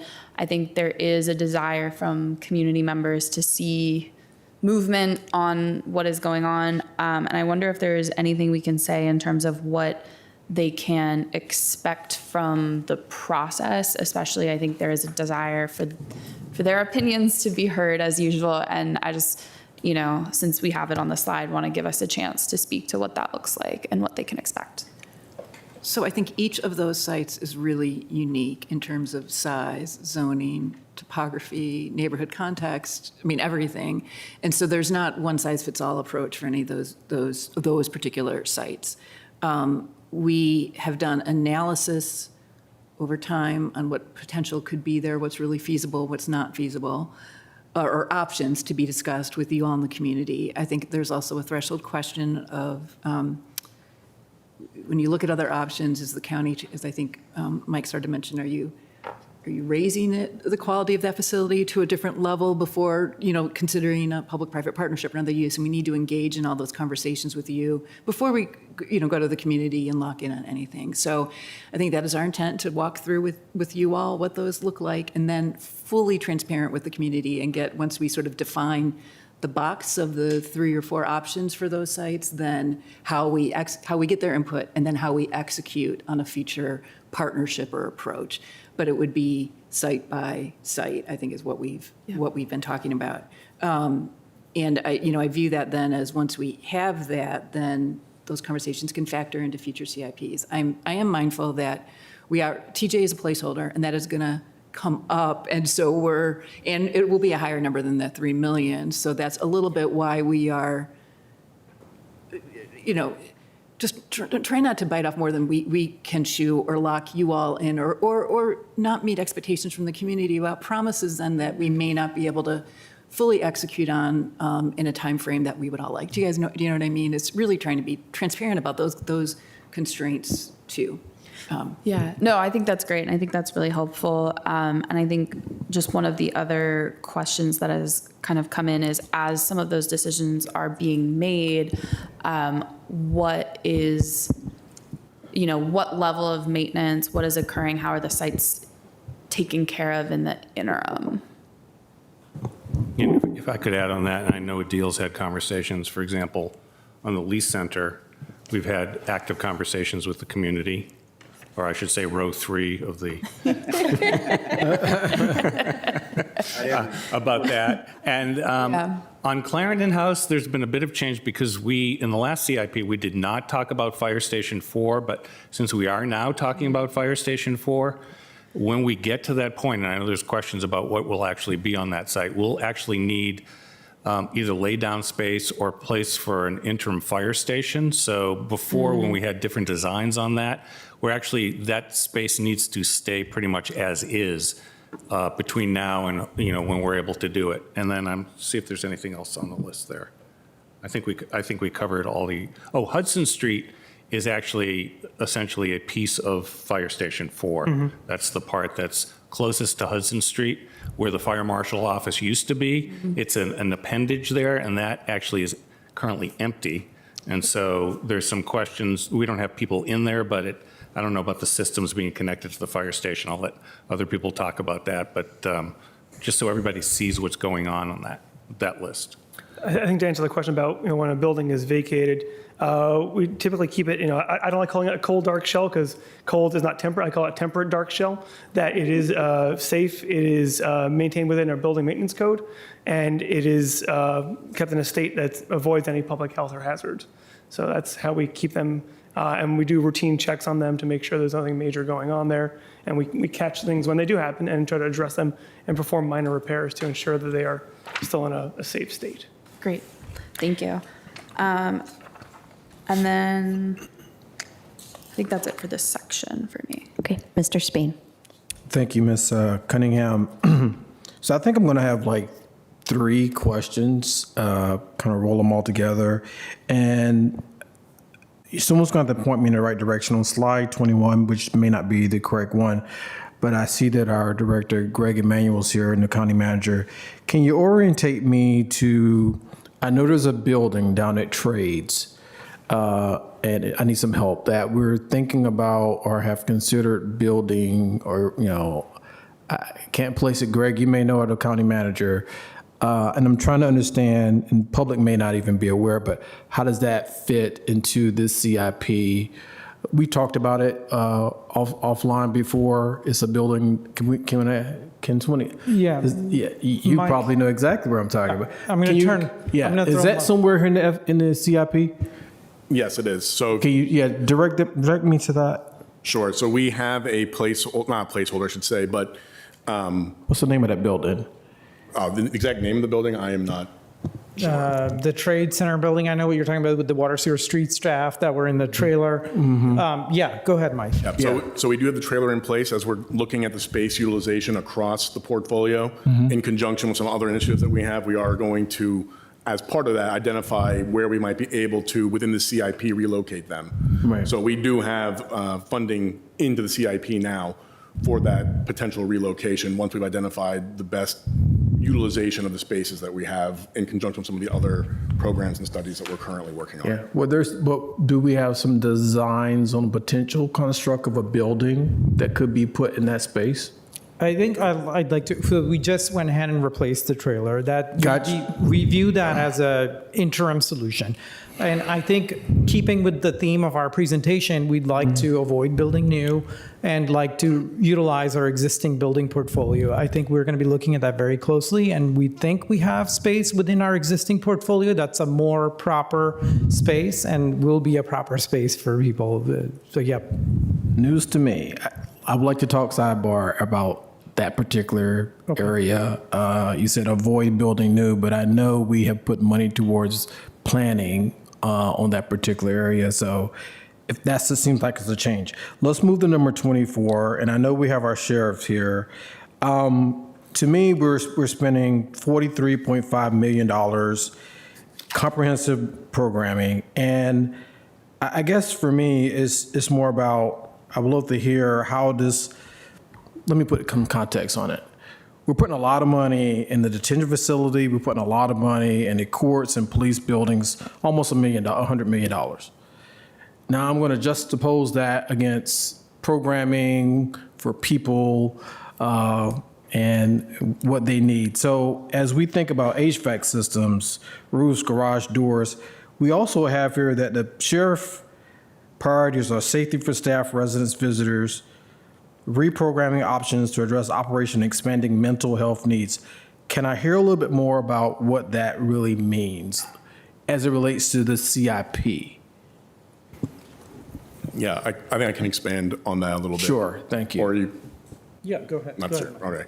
And So, then, yeah, we can let him. yeah, so once again, so That's this, my classmate coming from Leadership Arlington. Yeah, he's welcome. Come on up. so we did work with the sheriff's office, Yep. and what we tried to do as part of those operational efficiency improvements was look at things we could do to the existing spaces in the detention facility to allow them to be more flexible, to agilely respond to the situations that they're encountering more so than what that building was originally designed for. In addition to that, kind of, the prevailing theme across our brief, the building is hitting an age where some of the critical building systems are reaching their end of life and need to be updated, modernized, and replaced in order for the continued mission support in that facility.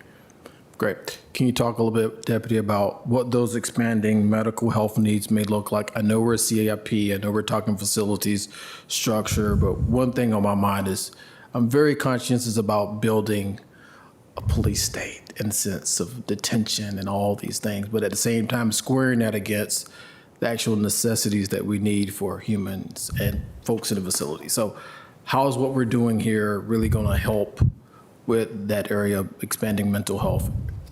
Oh, well, first, focused on the front lobby, which that project says FY32. That's really going to reconfigure just safety in general. We get a lot of traffic into that building now, and so the layout will be more improved for a line of sight. There's a lot of vulnerabilities in that portion of the building, to include also trauma-informed just environment for a jail. Yeah. And so that's where a lot of that focus and investment will be placed into.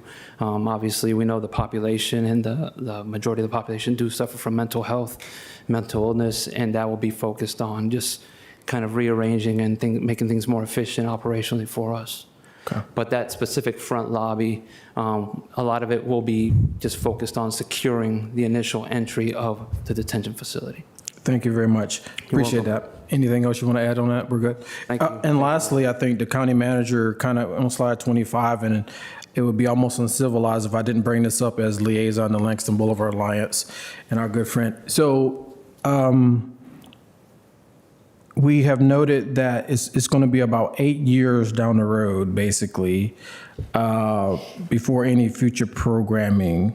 That's my take from what I'm seeing here, and $19.5 million, which I think by the time we get to 8 years, it's going to be more than $19.5 million. Can we talk a little bit about what it may take, Mr. County Manager, anyone, to kind of move that timeline up? What actions would have to occur in the art of the possible? Go ahead. Sure. I'm going to defer to the team to my right to talk a little bit about capacity of making those decisions. So a couple of things would have to happen. One is that we need to, if the board needs to determine what level of debt service they're comfortable with and what level of bond funding they want to do. So you could move it up earlier if you wanted to increase the level of debt service, or if you wanted to switch it out with something else. I'm not going to urge you switch it out with something else.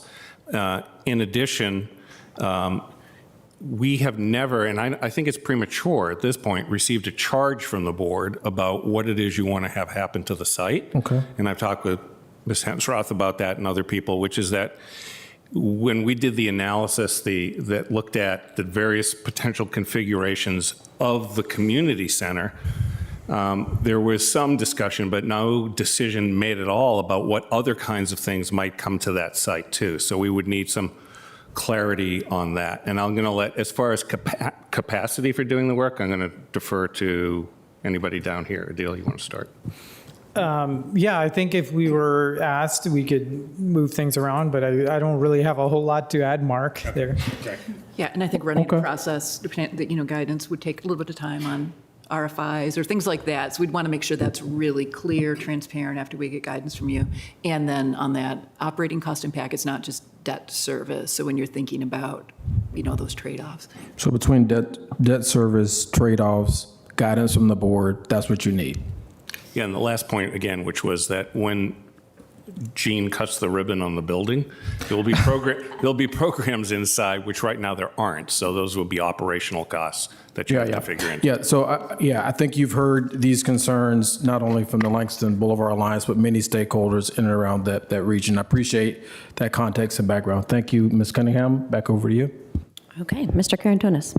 Thank you. I will be very brief. And it's, I just didn't want to leave it unmentioned because my neighbors are asking all the time about that, what happened to the Columbia Pike Library, which was, beyond mothballed as a project. I mean, it is beyond that. And I guess the discussion we just had on how to space these kind of projects based on their impact, both on the capital side as well as on the operational side, need some better calibration of our future, which will come. You and I have talked a little bit about the Columbia Pike Library. So one of the things that we did, we have the parcel we've acquired, and there's some question about what should be the use over the next 10 years since we haven't had anything in there. And I think that it might be useful to have conversations with our colleagues at schools about potentially making that available in the interim.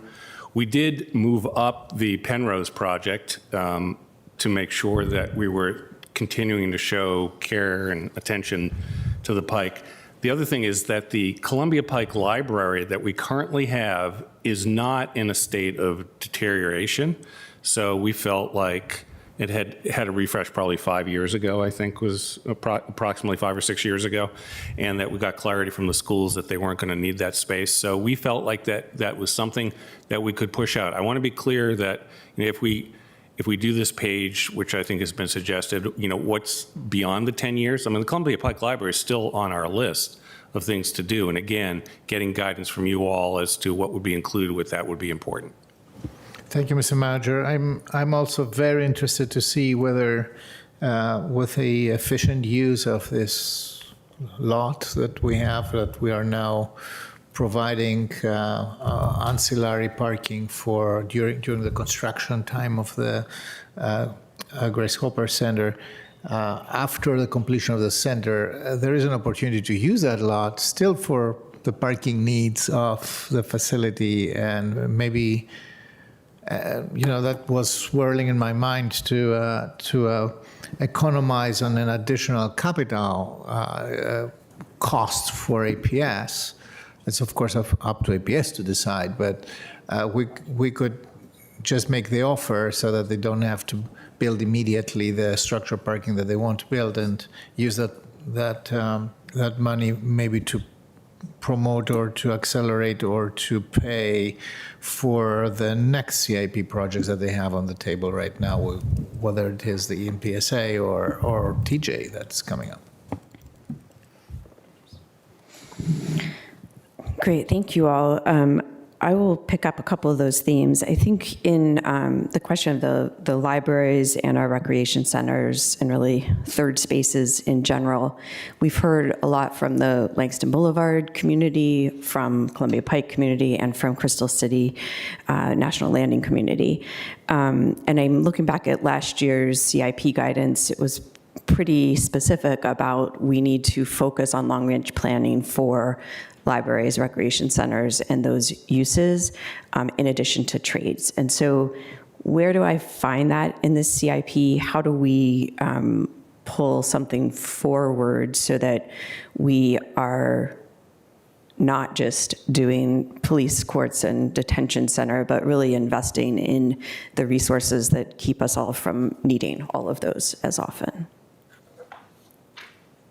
So I think that, we have proposed beginning in 2030, an evaluation of Quincy Park and Central Library, right? We know all those assets are aging.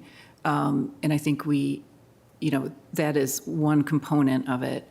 I think we have more, and when I say that, after we go through that planning process, that would be a significant amount of investment, right? Once we do a comprehensive analysis of that site. And so when that could be implemented could be some time from now. But I think that is the biggest nod towards what we need to do and where we know we don't have like the extensive facilities that we might have in other areas of the county. I think our focus on, we did the analysis of Lee, we're having that conversation about the utilization of that site and how we might approach it. We have been in conversations, as you know, with Madison being closed, and we'll begin a planning process for that in 28, 29, once it all gets through. And in the intervening period, as you know, we are beginning to have conversations with APS about the use of Langston now that they've moved some of those programs down to Grace Hopper and what that looks like. So it may seem a little hodgepodge, but that is the nature in some ways of, right? Do you know what I mean? When you have existing sites and different projects going on with that, that is what I would say. And we were focused on Ballston Garage and detention facility, given some of the risks to the county in terms of facility system failure or serving. I do want to say, when you look at both Course Police and the detention facility, I mean, those are like 700,000 square feet, right? They're 300,000 each. They are almost 30 years old. We have made a lot of investment, but there are real issues if we don't invest in those when it's actually, they're not as in good a shape as Central, believe it or not, and some other things. So there are risks to us operationally that I don't think it would be unacceptable to not address, I think. So I hope that's helpful, Susan. I'm not sure it's fully there and fully baked, but we know where you all want to go. We do. Yeah, and I definitely recognize it's complicated and there's a lot of moving parts, and the risk-based analysis makes a lot of sense. And we've been punting on libraries for quite some time, so I will be interested in finding some way to get a little bit of purchase on library planning. We did a strategic vision. We then defunded. We didn't close a branch. We and have not invested in other things, and we're, as you know, very personally trying to do all the emergency maintenance at Central. We've been, it's a bit of a money pit, like the movie. So just, I would be interested in thinking about that and giving some space and planning dollars to begin thinking about that, including the swing space question. If and when we do get to Central, do we relocate those programs elsewhere, or could we do some of that in the near term? So tag that for more conversation. And sometimes I think we get really focused on facilities when we should. We had that great conversation with Diane, but Parks is the same way, DHS is the same way. Some of this is not just about, it's getting out there, right? Versus just rebuilding, Exactly, yeah, and that might enable you to have less footprint long-term, or a different footprint that's more flexible. So thank you for continuing to pursue that and entertain that. Secondly is on space utilization. So we've done a great job on our kind of office spaces and thinking about how to shrink those. How about on the detention center and courts? Have we looked at, do we need all that space, or can we renovate less of it for the specific use and have some general space or even temperate dark shell space that is lower carbon and lower cost. Yeah, I'll probably turn it over to Adil, but we did look, when we worked with the sheriff, because there is an empty floor over at the jail, looked at multiple reconfigurations of moving things. My takeaway from it was that they cost a lot of money, but I'm going to turn that over to Adil. Yeah, I think that's exactly right. We did look at as part of the detention facility study, we did look at the utilization and all of those trends and took that into account. And what's proposed is not an increase to any space there. It's basically, and then we'll continue evaluating and do another study on how we can address some of the mental health needs. And so the proposal doesn't increase any. There are two vacant floors in that building. Got it. And I guess the number of residents in our detention center has come down a lot, which is a testament to the broader work of diversion and investment in human resources and human side of things. So again, the cheapest space is the one you don't have at all. The next cheapest is the one that's in a temperate dark shell. So is there anything more we can do on detention center in particular to have 3 empty floors potentially? Because it also kind of translates to some of the staffing questions. If that building was built for 450 or 500 and we have, help me, 150 or so, it seems like there should be more than 2 floors available. I think the things are shifting. Yeah, I don't know if Deputy Sheriff Guilford wants to come up. I think what we've heard from the sheriff's office is that it's shifting towards more mental health type of needs. So I'll let Deputy Sheriff Guilford talk about that. Thank you. I would just add that although our count is low, the inmates we currently have have high demand for resources, and that includes mental health, that includes medical. A lot of times, based off their criminal history or their behavior, they have to be isolated to a specific cell or cannot room with others. We have custody levels that we have to take into account.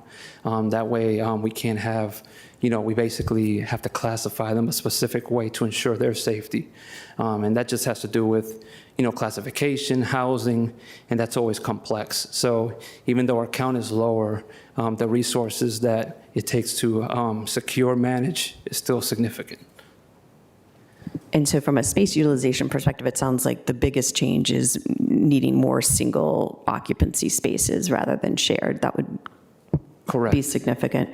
And then, we're still managing, bringing medical on we're still site. doing a good job of managing that, but sometimes, the lower count can be a little deceiving in the sense of the impact on operations. Yeah, absolutely. From an operational perspective, I totally understand. I'm just trying to link it back to space. Yeah. So thank you. Thank you. All right. And I think I had one last question. So Trade Center and Quincy site are two of our 3 places that we have some of the more challenging uses to buffer. And so I know there was a line in here for Quincy site for some mitigation and buffering, and I would like to lift that up and hear what the process is there. And then likewise on Trade Center, is there anything near term that's needed there aside from the NOC relocation? Let me start on the mitigation at the Quincy site, because I think Mr. McCarn talked about the options that we had worked at. We'd spent a lot of time working with the community on this idea of creating a wall, but that money could be used for an alternative, which I know at one point we've talked about. I'm not advocating for one particular approach here, whether it's a wall or a potential purchase of properties nearby, but it was, I think, we're going to look to the board for some direction there about how to get to consensus on what has to happen, and I think that's money is available for that. Did you want to add anything on that? You don't have to. Okay. And you asked, And then I think, trades. trades. About next steps at trades, or? Just, is there anything in this CIP range to continue the planning? I know part is like pulling out some things that are there. On the network operations center, I mean, I've said for a long, we need to start pulling at least one piece out so things can start moving around. And it's a very different conversation than we were having before, because it was about schools and the potential for the electrification of their bus fleet, which I think has become a separate delayed conversation. Got it. Was there more you wanted to say on Quincy? Did I cut you off about process? Okay, Ms. Cunningham? thank you. Yeah.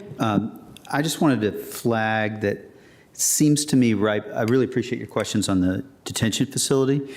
This is one where I guess my instincts is that maybe in guidance or maybe going forward over the next 6 months to year, it might be useful to have one or two board members take point on getting into a little bit of detail, not micromanaging, but getting into a little detail on the facilities, because I think the answers stand for themselves, but I probably am, at least being honest for myself, I want to get into little details so I understand, we show our math on that, because 388 was the last, or 350 is the last count, and I do think we had 550 at other times. So hope that's okay, and now I really blew our time. Now I have a related. It's okay. You saved a couple from earlier. You got a Great. bonus Yeah, I round. banked them for this. On the detention facility, given that it is a facility necessary to the operations of a constitutional officer, are there any state capital dollars? Like, how does the state support the facilities required for our constitutional officers? Is it a yes or no question? I think I know the answer. I don't think they do anything now. They used to have this really old program where for regional jails, they would pay 50% of debt service. Yeah. But they don't do that program anymore, right?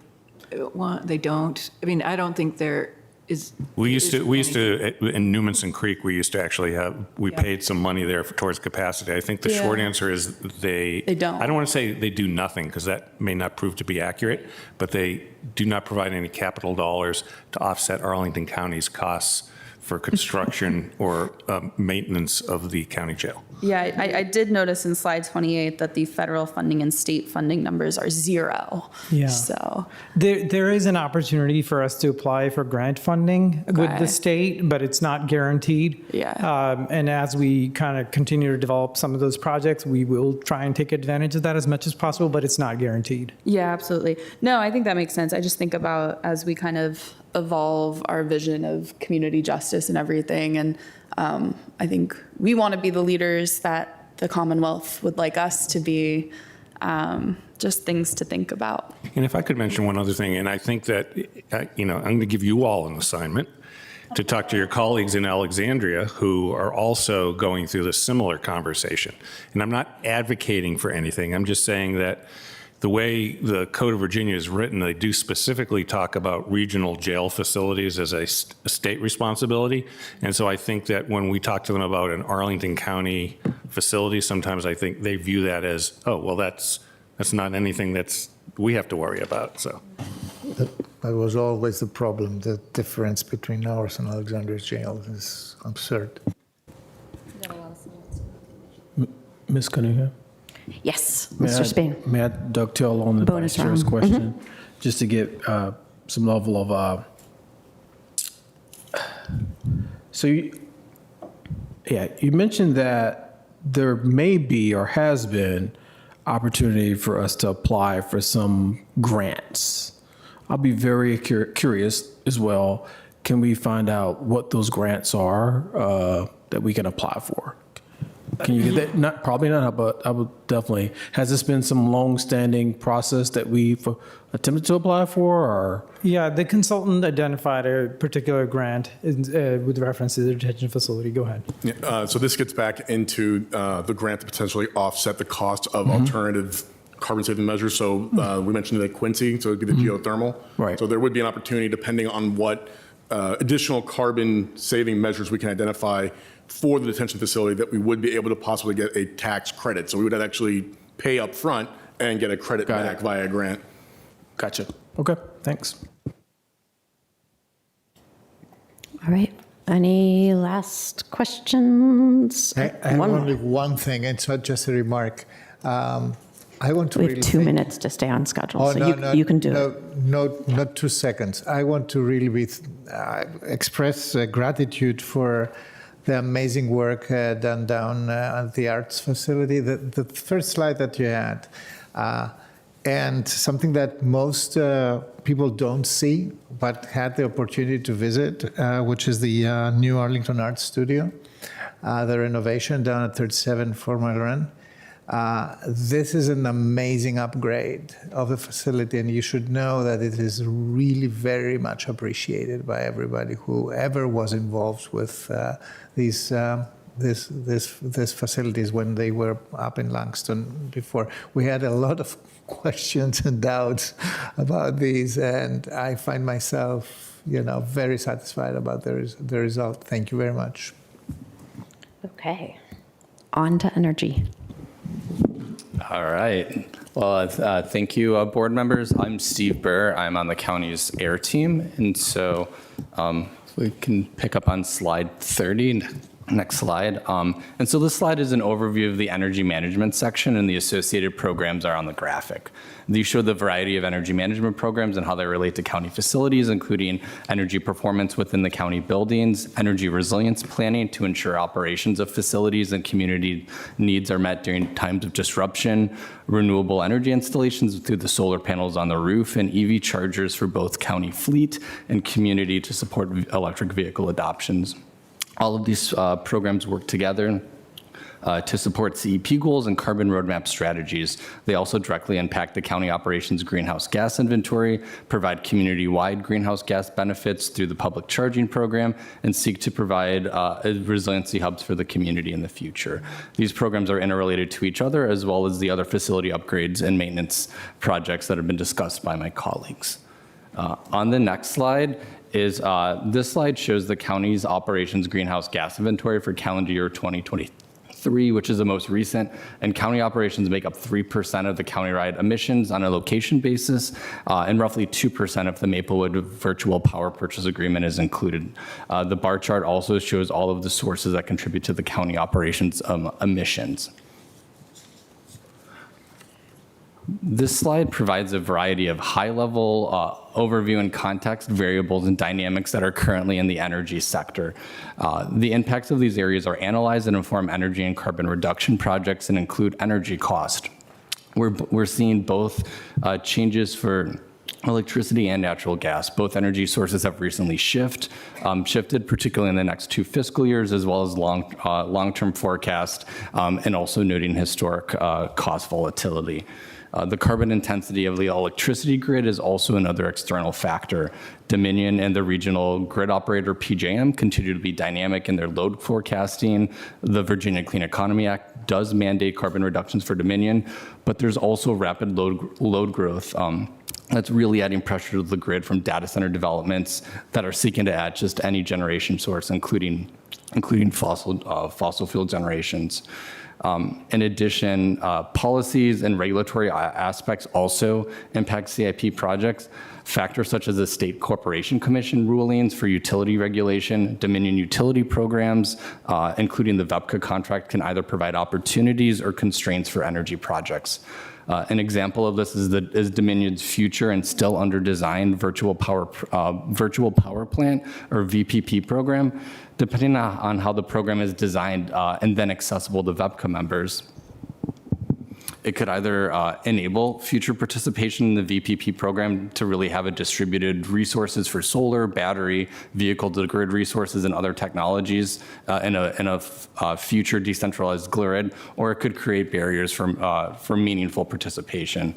And then lastly, the continued evolution of energy technologies in HVAC, battery storage, solar, and vehicle charging solutions will also continue to advance rapidly over the 10-year CIP cycle and continue to inform how the county addresses energy and carbon reductions over this time frame.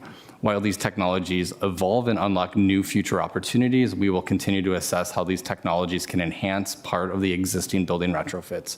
Minimizing any temporary or ongoing operational disruptions or service deliveries will be necessary to successfully balance goals. So this slide really dives into the historical utility costs for the county. So this chart goes all the way back to 2000 and displays the electricity and natural gas costs as million BTUs or MMBTUs.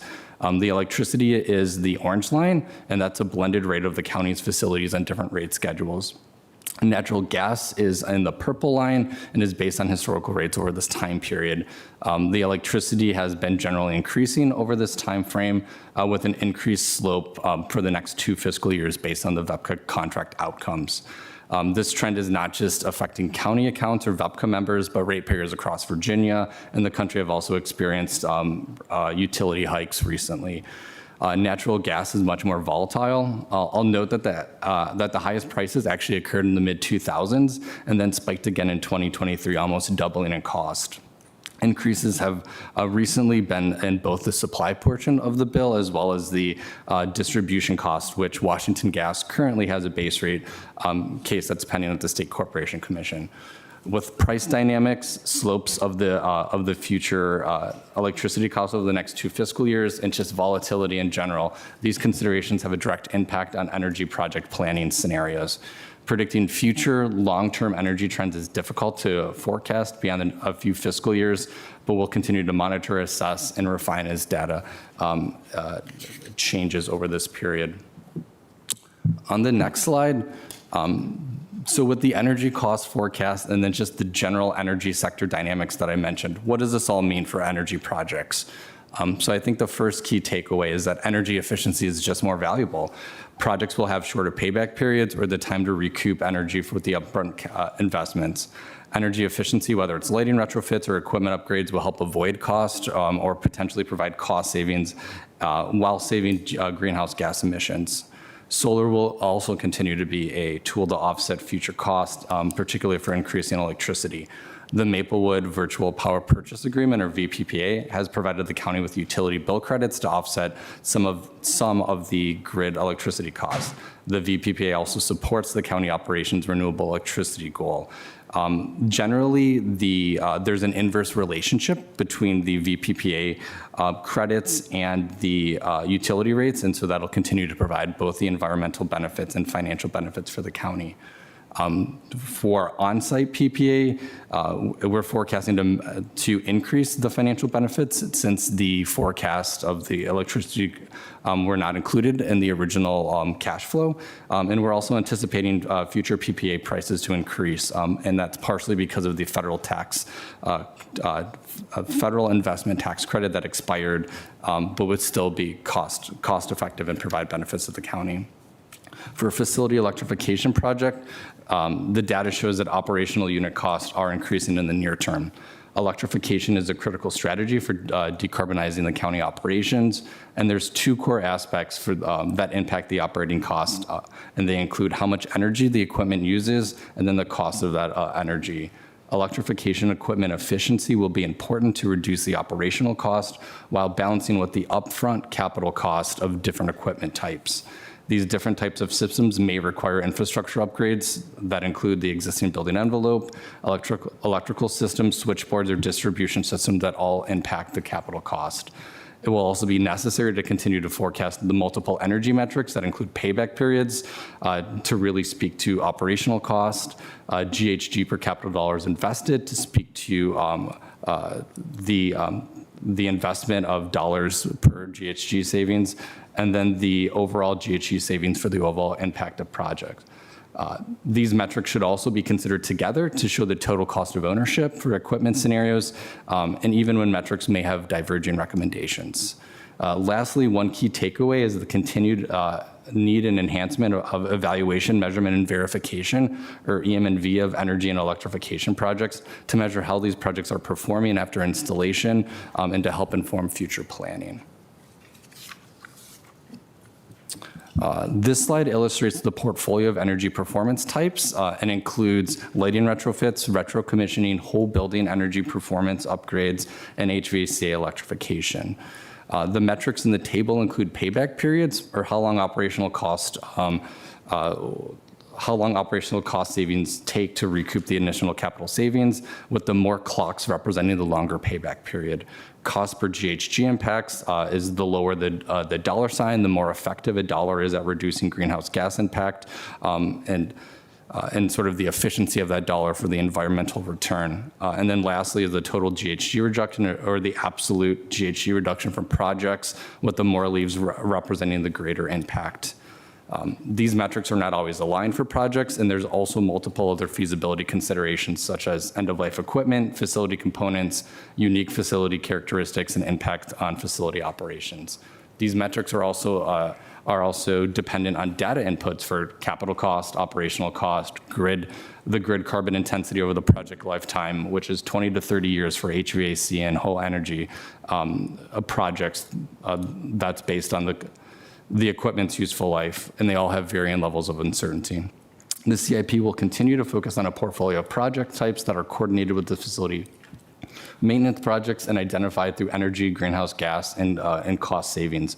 Funding could include pre-project analysis, energy audits, project implementation, and evaluation of implemented projects. A focus on projects with higher GHG per investment and shorter payback periods will be prioritized to maximize impacts. So moving on from energy efficiency to renewable energy, this slide provides an overview of the on-site solar process where we screen county facilities. We continue to analyze and advance solar PV opportunities through power purchase agreements, screening the county's 90 total facilities. I think most folks are aware the PPA model helps reduce the upfront cost as well as provide maintenance where the county purchases the electricity. The program supports the analysis, potential upgrades needed to support the PPA, and are focused on the 16 facilities that have passed the feasibility, netting out the 10 facilities that currently have active solar sites, as well as the 4 that are in design. The program is planned to have 2 to 4 sites per phase for facilities that have favorable feasibility considerations, and then we'll focus on additional sites that have opportunities, including aligning with the roof replacement schedules as the screening process should be updated. On the next slide, this shows a more detailed version of the continued progress for solar at county facilities with the installed arrays in dark blue and then planned in light blue. Future pre-screened PPA sites include Aurora Hills Community Center, Cultural Affairs, Fire Station 1, and Barcroft Sports. While the county has been successful with PPA installations, including the Lubber Run that was installed and the 4 that are in design, we're also looking at future opportunities to potentially integrate battery storage systems as technologies, programs, policies, and regulatory models evolve. Renewable energy projects are seeking to interact with the energy resiliency planning and development projects. So with respect to the energy resiliency and planning program, we are planning to implement the forthcoming recommendations from the Climate Action Plan related to the resiliency hubs that have identified needs, use cases, and area of support. Resiliency is the capacity of the community to prevent, withstand, and respond to and recover from disruptions. We anticipate the recommendations and strategies to include information about proximity to populations that would most benefit from resiliency hubs within the county. It'll be necessary to align the ongoing emergency support functions, sheltering plan, and other processes to augment the necessary support during disruption events and identify core characteristics for facilities, such as the ability to have commercial food distribution. We are anticipating an alternating planning implementation cycle for resiliency hubs over the 10-year CIP cycle. Opportunities to leverage resiliency hub infrastructure, such as batteries to support demand response programs, virtual power plants, or other programs, while not impacting the resiliency hub core goals, are also being explored along with microgrids, battery storage, and backup power solutions as a component of this program. Switching gears a bit, the next slide is focused on the program that supports the analysis, design, and implementation for the ongoing electrification of the county's fleet vehicles and equipment. With 88% of the non-public safety sedan fleet transitioned in 2027, future EV transitions will include public safety vehicles and medium to heavy-duty equipment, which may require specific charging solutions. The approach to EV charging stations include to first optimize current infrastructure. There's 97 level 2 and 3 EVSE currently installed throughout the county through behavior change and increasing utilization rate of that infrastructure. In parallel, explore opportunities to cost effectively decentralize charging, such as the public safety take-home pilot. And then lastly, additional installations of fleet infrastructure will be leveraged last in the loading order to support fleet electrification. This program will continue to support the fleet's transition through continued positive total cost of ownership benefits that the county is realizing. Targeted investments for public safety are expected in the near term, with larger investments anticipated in fiscal year 2029 for continued public safety conversions. On the next slide, this program focuses on promoting the community's transportation electrification through public charging opportunities. Strategies were identified through the Carbon Neutral Transportation Master Plan, or CNTMP, and this program will be the next step from the current model of installation of charging infrastructures on county-owned sites.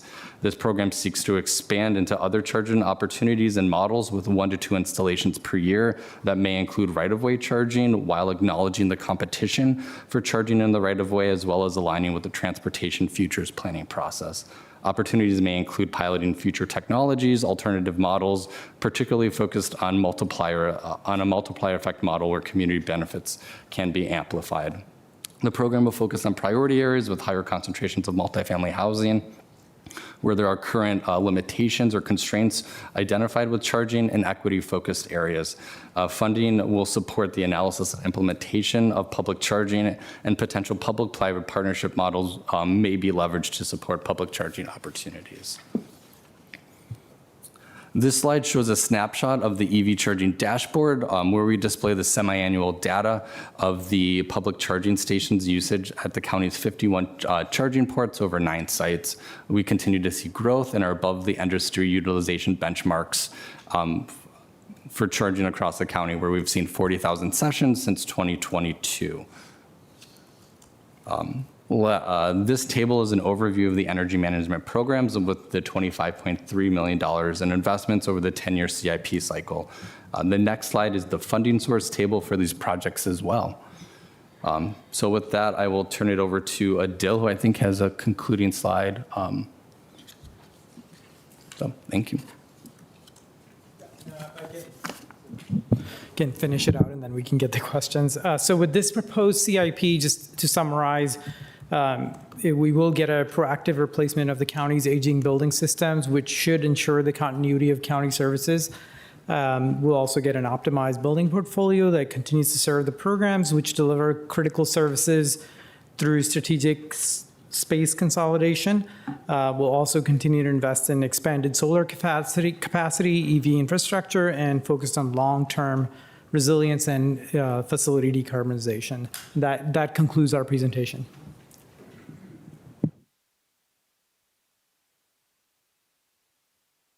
Anybody ready? Whoever's microphone it is gets to go first if you want. Thank you, Ms. Cunningham. And I've noted you guys, both of you got us on time, so appreciate it. Looking at slide 31, which is sort of the way you count our emissions by source. After the Maplewood, just there's a lot of bright blue for our school buildings, and that's a question for me. Just similar to the Madison Community Center, every time I look at Jamestown, which is getting rebuilt, we walk over there and I look at that. The roof is currently tough shape. It's on their list. Just seems to me that, is there science that prevents us from working around the little HVAC chimneys to just put solar on newer roofs? And what can we do on schools, or what is your thinking on that?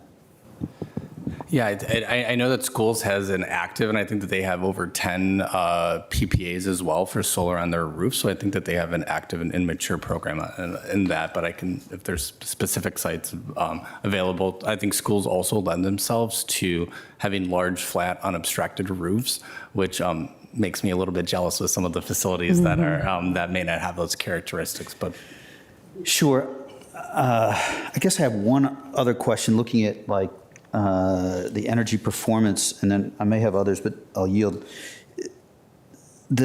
I feel like capacity to analyze the stuff is super important, And I'm not clear whether we have that capacity, and if so, if you have a team of people behind with you, and/or if the CIP pays for you. So if the CIP were to pay for your work, I have some interest in seeing if there is need and/or possibility for team members to help, because I've perceived that it's not just the projects that are needed, it's the capacity to analyze the work. And I guess that's a question for Adil and maybe, Michelle or Mark. You would know the answer on the CIP. Is that in particular to solar, or are you saying more in general? In general, like Mr. Burr's team having dug in pretty deep, and I think you have other colleagues on one of the recent projects, Lecky, I think. Do we have the capacity? Because in 2028, in the budget book, there's a lot more work, and I just want to make sure we have the capacity, because it's a chicken and egg, right? If you have the capacity, you can do more projects, and I don't know if it's CIP funded or if it's operating funded. Yeah. Yeah, I can chime in. Yeah, I think that, the team does look at, analysis, needed for this for all of the different project streams. And I think one piece in particular that we included in the FY27 PAYGO was looking at the EM&V work for consultant support on that, and I think that'll be a really helpful piece as well. A few years ago, we endeavored on the decarb tool, which was trying to look at sort of the planning and analytics approach.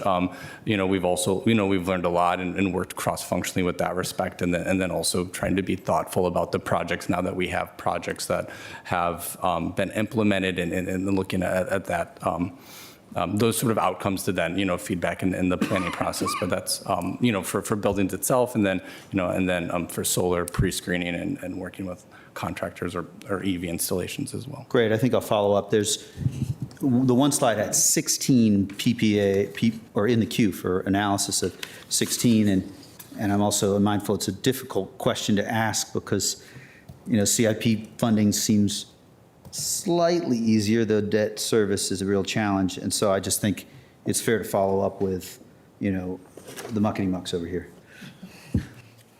Yeah, that slide 36 that talked about those, I think that analysis, I believe, Stephen, has been completed, and then you're going to continue to evaluate as new roofs come up. Yeah, go ahead, Stephen. Yeah, that's correct. And so this was sort of the first cut, sort of top of the funnel. And so we're looking at phasing these and, what are the highest opportunities. And that's why in March, we put forward 4 sites, to balance, what could go forward, what could align with capacity, and then also continuing on, what are the next opportunities and working through that list. And so always mindful about where the opportunities are, what's the opportunity, and sort of how we rack and stack those for that, and then also incorporate new information as new roofs are replaced or there's new opportunities.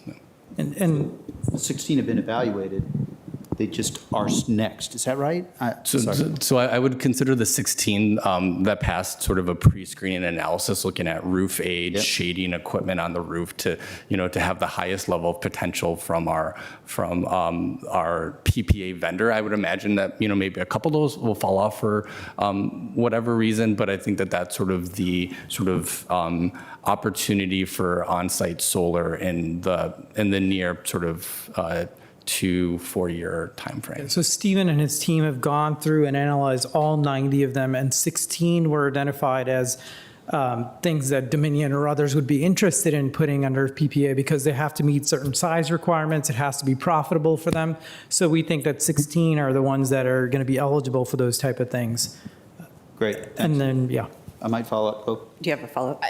My question was going to be pretty directly related, because I know establishing really that initial PPA framework took a lot to get there.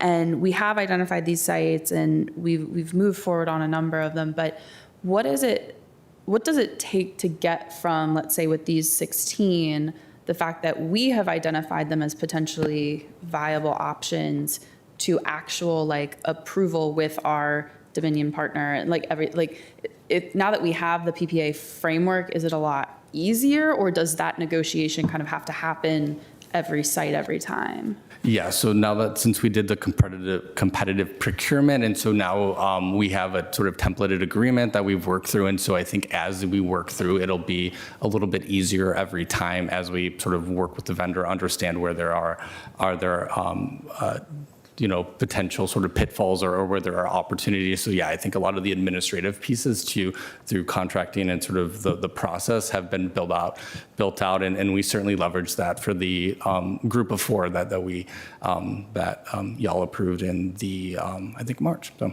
March, yeah. Okay, that's really helpful to understand, because I think if it took as long for the next tranche as it took for the first ones to get started, we're in bad shape. I think, I think sort of the delta between sort of when Lubber Run was completed and then when we got which was fall of 25, and then in the spring of 26, we got the next 4 to the board. I think that's more illustrative of what the future cadence will look like. That's great. Okay. I think that's really helpful, and then I'll pass it back. Okay, Mr. Carantonis, you've been very patient. To be honest, to Vice Chair Coffis and to Chair DeFranti's questions, I would have appreciated basically to show, I mean, like you show on slide 37, this is the capacity we have. This is the capacity that's attainable on the table or close, right? Like so we are right now 1 megawatt production in solar. This is how much we produce in Arlington on public buildings with the solar panels that we've installed. And then, try to put I mean, I don't know if it would be helpful or there is any counter indication on actually saying we want to achieve 2 megawatts in 3 years and so forth. So for me, this is also more honest and direct to the public to show where we are. I noticed also that our relative contribution to, our share in the energy consumption is now half what it used to be 3 years ago. It's 2%.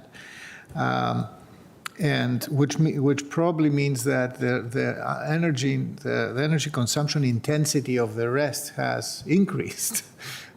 We are holding the line, but apparently the rest of our community is not necessarily holding the line in terms of how much energy they consume. Finally, on that, what is explaining the very steep increase of electric BTU consumption exactly? For me, energy intensity is as important as carbon, going low carbon and reducing the greenhouse gas impression. But I'm afraid that we're not investing enough in reducing the energy intensity of our operations. So efficiency is for me very important. Yeah, and I think that's one sort of element, particularly with the whole building energy performance, where you can get the HVAC savings and electrification plus the envelope lighting, all of that bundled together to have those, additional savings, and really gets to the reduced EUI, reduced overall energy pieces, because I think that there are some cases, and I think the EM&V report may sort of bring some of this is, if we electrify, there could be an opportunity where on an MMBTU basis, we may be using more energy at the end of the day just doing the system. And so I think that I'm excited for that report to show some of those sort of relationships between GHG, energy, and cost going forward, and, and particularly for the size and scope of projects and different applications. I mean, one of the things that I've been seeing in the economic press, that's not always an accurate image of things. I've seen a relative, that a solar kilowatt is immensely less expensive than a fossil gas-produced kilowatt. Are we benefiting from Maplewood and the expansion of our solar capacity on the roofs on this side? Yeah, I think certainly for Maplewood, we are seeing those bill credits and that inverse relationship. And so we are seeing the financial benefit from Maplewood as well. And I also think from the contracting time, having the price agreement and I think it was early 2020, and energy markets have changed so much. So I think that is something that is, helping with some of the grid costs that are, that were on the slide 33, where you see that spike at the end. But yeah, it is helpful for both the electricity bill for the VPPA as well as the PPA rates that for the on-site solar that is lower than the grid electricity. Okay. In any case, for me, it's very important to set goals here that we can measure progress towards. I understand the intentions and the description of the pathway, but if I say, okay, it is 2027, 2028, are we at 2 megawatts or are we not? And what does it take, like Vice Chair Coffey asked, what will it take to get there? And who else? I mean, maybe we have to be more innovative in, finding even other partners in helping us with this. Finally, on the EV charging program, it is very clear that we have a significant and very positive uptake of the availability. I mean, the moment that we made EV stations more available, I know that it wasn't pay-go, that we will be expanding the availability of charging stations. So what is the future of that? What is the next stack going to look like on slide 41? The reason why I'm asking that is because we are getting a lot of input and questions from our residents, especially multifamily buildings and also legacy buildings, and they are eager to be able to charge their vehicles. And right now they're also having actual very significant cost savings because of that, since gas is so immensely expensive. Yeah, absolutely. And I think there's, so I think for this sort of model where we have the 9 sites, we have 4 additional ones that we're working through design and implementation through a clean fuel infrastructure grant the county received as a sub-awardee to the COG. So I think that's going to be the additional sort of model for the sort of traditional level 2 charger at a county facility. And I think, some of the more forward-looking work for opportunities of potentially right-of-way charging or other models is being evaluated. And I think another piece too that we're excited about is sort of a work stream that one of my colleagues worked through was looking at what the zoning requirements were for EV charging and sort of looking at opportunities to update those, as well as enforcement on county properties. And so those were a couple weeks ago approved by you all. But I think that was sort of what we were looking for as an opportunity to help streamline the process for installations where we know there's a lot of potential obstacles on the utility side from capacity or other pieces, but trying to reduce any sort of barriers or on the sort of zoning side. Yeah, thank you. We have to put we have to activate an accelerator there, because I think that this is a very, very successful program, and it will help us in so many ways, not only the community, but also on our side, it will create a. Last but not least, I've seen time and again that we're buying these charging stations with the cable on it. It is now practice. I've seen it in many places in public charging, that you expect the owners of the EVs to bring their cable, so you have less of an element of maintenance there, and it's also a very expensive piece of the charger. So you have nothing dangling or exposed to the elements. People typically carry their cables in their fronts, and that's okay.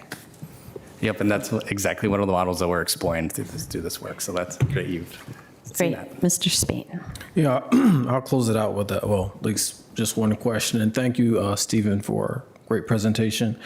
I want to go to slide 38. We can pull that up. Here we go.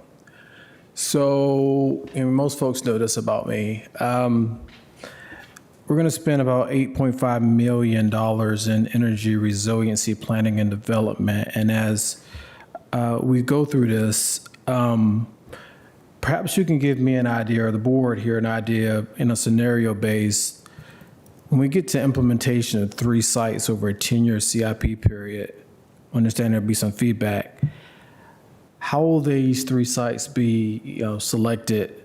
And what kind of criteria were you talking about to prioritize them?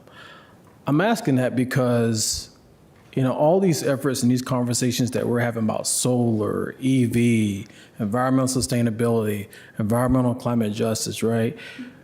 We have to understand if we're going to have sustainable and equitable outcomes that we are tapping into some of the most vulnerable populations in our community if it's going to be a equitable decision at the end of the day, right?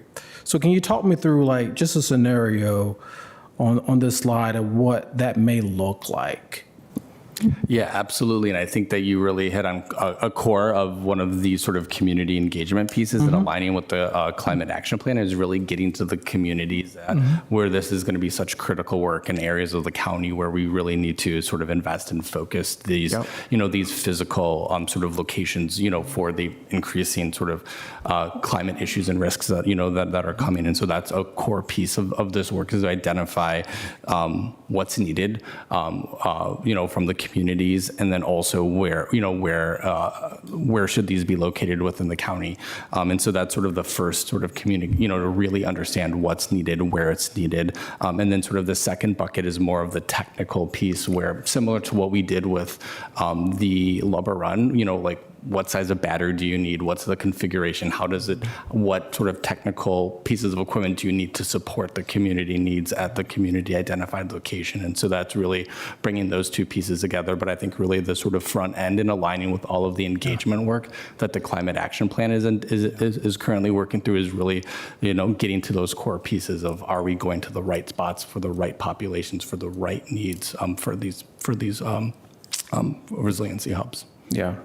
And just, I think Jennifer Ferretti and the entire team is doing outstanding work, but I often think about a lot of this policy that is being shaped we're doing a lot for all of Arlington, but who in Arlington is perhaps not so much in tune or being left behind because this is the future, right? And if we're talking about solar and EV, how do we get folks cognizant of what we're doing and understanding it and involved? Because this is only $8.5 million. It's a lot, but we want to hear from some of those communities that have not been heard from in the past. So that's something I'm looking at. And I just thank you for the presentation and thank you, Ms. Cunningham and Chair, for the opportunity. Could I take the opportunity to maybe go back to you, Mr. Chair, your question on slide 36? I think the essence of your question was, what would it take for us to accelerate the PPAs? And do we need anything to basically accelerate the remaining 16? I think, Stephen, we have all the resources on our end. Do we need any additional funding to speed that up or no? No, I think sort of looking at the PPA model with the reduced capital. So I think that it's really, and I think it's the administrative process that, through the second piece, I think that we're really sort of fine tuning to really increase and sort of just get more, more solar out in the community. It's really working with Dominion, basically. Correct, yeah. So I think one of the questions is there a bandwidth constraint on our side from a staffing perspective? No, just that you can only work with I just wanted to clarify that specifically. This is an opportunity to throw the lawyers under the bus, if the CAO, not metaphorically. But I hear you, and Dominion is great partners some of the time. And so, I appreciate the answer, but I also sent a note, faster, if we can't do it, is okay. I appreciate you getting specific on the why of what we would need to do, because just lived experience on the weatherization assistance program, upfront costs from Fannie and Freddie slow everything down, and we're going to get the money back in 20 years sometimes. So, yeah, I think that's really important, and I think you're hearing consistently, go faster if you can, and let us know what you need to do to go faster. In particular, given the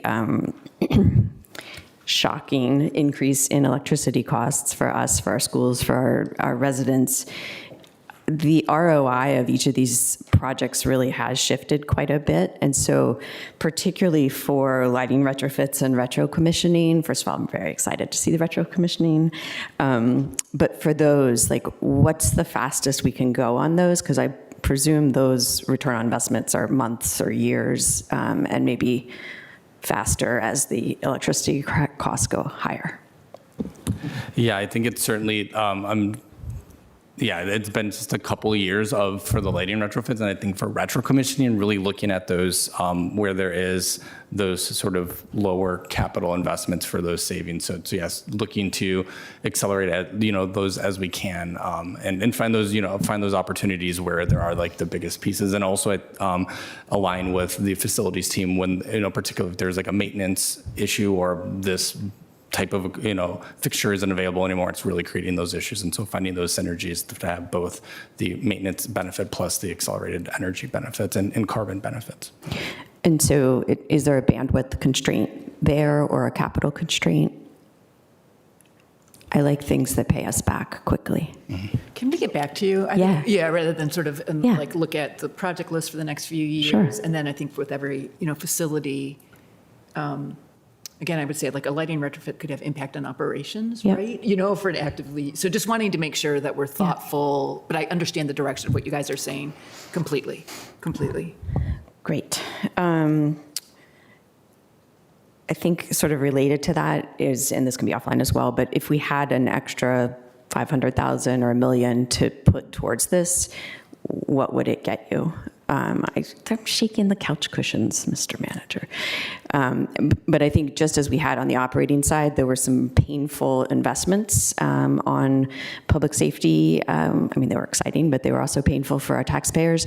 But we did that because they pay back really quickly if all goes well. I think y'all are in charge of a category of investments that have the same. So we'd like to know that. I haven't found the extra $1 million though, so if you're curious about that. And then I think my last one is just that I admit I was wrong on the EV chargers. Y'all did a great job getting a lot of users, so good job. Yeah, and we're excited to update the dashboard here at the end of the month and see what FY26 is looking like. And we've seen anecdotally sort of a dip after the federal tax credit, but with gas prices, that's sort of helping. And so excited to keep both what the chargers are doing, and then also what the vehicle registrations are for electric vehicles. So, yeah. Terrific. Anyone else? Mr. Chair, is that vestigial? No, that's for when we're all set. Okay. Anyone on staff side? Anything you didn't get to say that you wish you had said? Should we call Greg up for some really tough question? Does anyone have one? Oh, I can think of one. Or Tyler? No. No. Okay. Make them up, that's the hardest kind. Yeah, we'll just do Mad Libs questions. Nope, I think we're good. So if anyone has closing comments or questions, we are allowed to finish early and take back that time. Anyone? Anyone? Huge thank you for all that you do and for the concise presentation and great question answering. I know there were a lot of holiday and weekend hours put in over the last 4 days to make this come together, so thank you.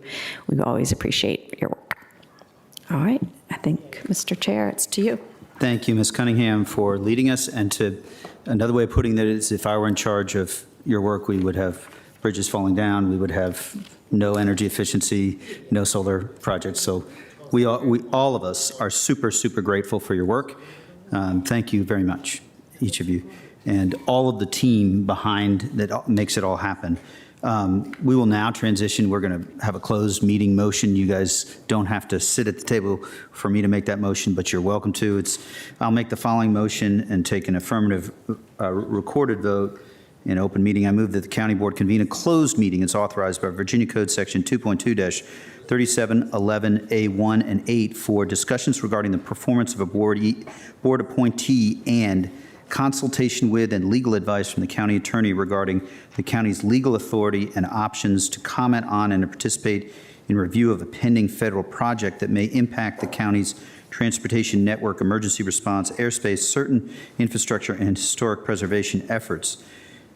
2, criminal investigative records, rules, and confidentiality restrictions as applies to an active criminal investigation, the legal risks to the county and police department and its personnel of disclosing, withholding particular categories of records during an active criminal investigation, and the county's potential civil liability as it relates to ensuring a proper administrative investigation following an active criminal investigation. And 3, the county's legal authority regarding its personnel and off-duty events and collective bargaining agreements regarding the same. Is there a second?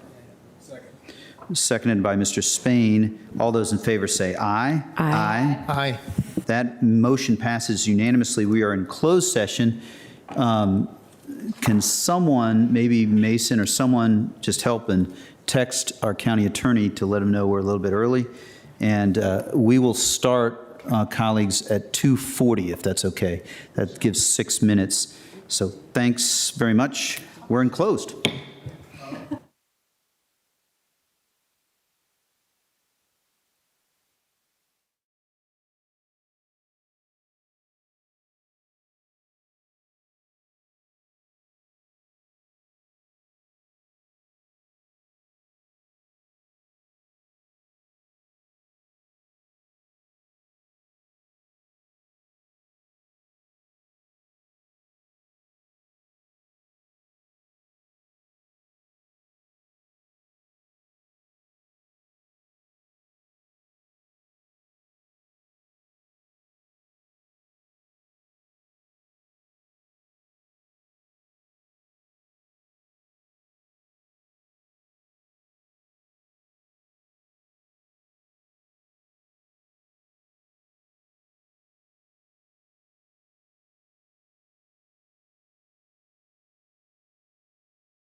That's an interesting background here. Communication.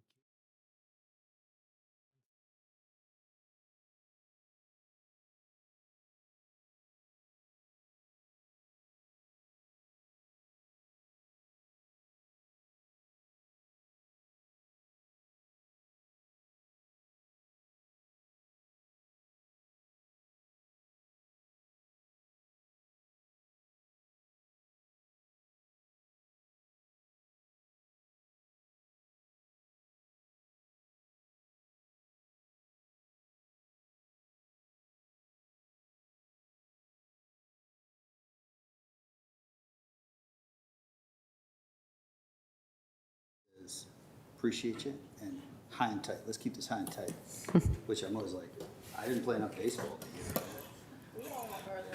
We are back from closed session. I make the following motion, and we'll take a roll call vote. I move that the members of the county board certify that at the just concluded closed session, only public business matters lawfully exempted from open meeting requirements under Chapter 37, Title 2.2 of the Code of Virginia were discussed, and that only such public business matters as were identified in the motion by which the closed meeting was convened were heard, discussed, or considered by the board. Is there a second? Second. Clerk will call the roll. Certainly, Mr. DeFranti. Yes. Ms. Coffey. Yes. Ms. Cunningham. Yes. Mr. Spain Sr. Yes. Mr. Karen Tonis. Yes. Thank you. We're adjourned.